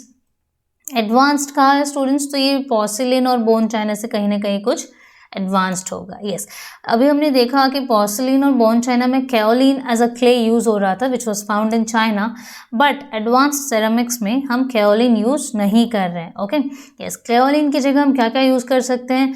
Oxides of alumina that is Al2O3, zirconia that is ZrO2, silica and some other compounds of silicon carbide, boron carbide are used instead of clay, that is which we have used in porcelain and bone china, okay, for making advanced ceramics में kaolin नहीं use होता। Next, इसकी जो temperature है, जैसे हमने ये सब तो यूज़ कर लिया, फिर हमने एक शेप भी दे दी अच्छे से, यस, नीट करके उसे, और अभी जो टेम्परेचर में हमें उसे किल में डालना है just to bake it up. अब ये जो टेम्परेचर है स्टूडेंट्स काफ़ी हाई है, 1600 to 1800 डिग्री सेल्सियस। बट एक और कंडीशन ये है कि यहाँ पे जो एटमॉस्फेयर होगा वो ऑक्सीजन फ्री एटमॉस्फेयर होगा। नॉर्मली पहले सारे पोर्सिलेन और बोन चाइना के वक्त ऑक्सीजन रिच एटमॉस्फेयर होता था, बट यहाँ पे ऑक्सीजन फ्री एटमॉस्फेयर है। तो इस प्रोसेस को, क्योंकि ये ऑक्सीजन फ्री प्रोसेस है और टेम्परेचर भी काफ़ी ज़्यादा है, तो इस प्रोसेस को हम कहते हैं sintering process, sintering. Okay, yes, advanced ceramics के लिए सिंटरिंग प्रोसेस को गो थ्रू करना बहुत ज़रूरी है। As you can see, normal bone china और पोर्सिलेन हम किचन वगैरह में यूज़ करते थे, बट आप जैसे ये इमेज देख के डिटेक्ट कर सकते हो कि इन चीज़ों को हम किचन में नहीं यूज़ करते। यस, इन चीज़ों को हम एज इन टूल्स यूज़ करते हैं, भाई कहीं पे कुछ एप्लीकेशंस में यूज़ करते हैं। जैसे कौन से एप्लीकेशंस हैं? थर्मल इंसुलेटर्स में यूज़ करते हैं। देखा होगा स्टूडेंट्स आपने घरों में फ्यूज़ वगैरह होता है, तो वो जो एक मटेरियल बनता है वो भी एक सेरामिक ही होता है। ओके, फ्यूज़ होता है ना, उसे लगाते हैं और निकालते हैं। फिल्मों में तो देखा ही होगा, किसी को घर का बत्ती गुल करना होगा तो फ्यूज़ निकाल देते हैं। यस, तो आपने कभी देखा है, आप जब उस फ्यूज़ को पकड़ते हो आपको करंट नहीं लगता। यस, दैट इज़ बिकॉज वो it is a thermal insulator. Insulator मतलब poor conductors of heat and light. Yes, electric insulators, yes, poor conductor of electricity. They are used in space industries because of their low weight. Yes, students, आप सभी को पता है कि space में wait कम होना चाहिए, है ना, बिकॉज ग्रेविटी सिर्फ और सिर्फ अर्थ में है, बाकी स्पेस में तो नहीं है इतनी. यस, तो क्या होगा भाई, ज़्यादा हैवी होगा तो वो घूमता रहेगा वहीं पे. यस, अब थोड़ा सा लाइट वेट ऑब्जेक्ट अगर होता है तो क्या होगा, उसे आगे बढ़ने में ईजी होगी. ओके, मूव ऑन होने में बहुत इजी हो जाएगा. यस, अब स्पेस इंडस्ट्रीज में यूज़ हो रही है तो obviously it has to be light weight. Thermal insulator भी होना चाहिए और इलेक्ट्रिकल इंसुलेटर जैसे क्वालिटीज़ भी होनी चाहिए. तो हमने देखा स्टूडेंट्स कि किस तरह bone China, porcelain and advanced ceramics कहाँ कहाँ यूसेजेस होते हैं इन सब के. यस, एंड होप सो आपको ये टॉपिक अच्छे से समझ में आया हो. And still if there is any queries तो प्लीज़ हमें बताइएगा. We will get back to it and we are on the way to prepare new more videos with more additional properties, and if you have left out with anything, do let us know. Yes, so thank you so much students, and this was a video on students demand and I have tried all my level best to cover up all the sections. Yes, so thank you so much students. Thank you.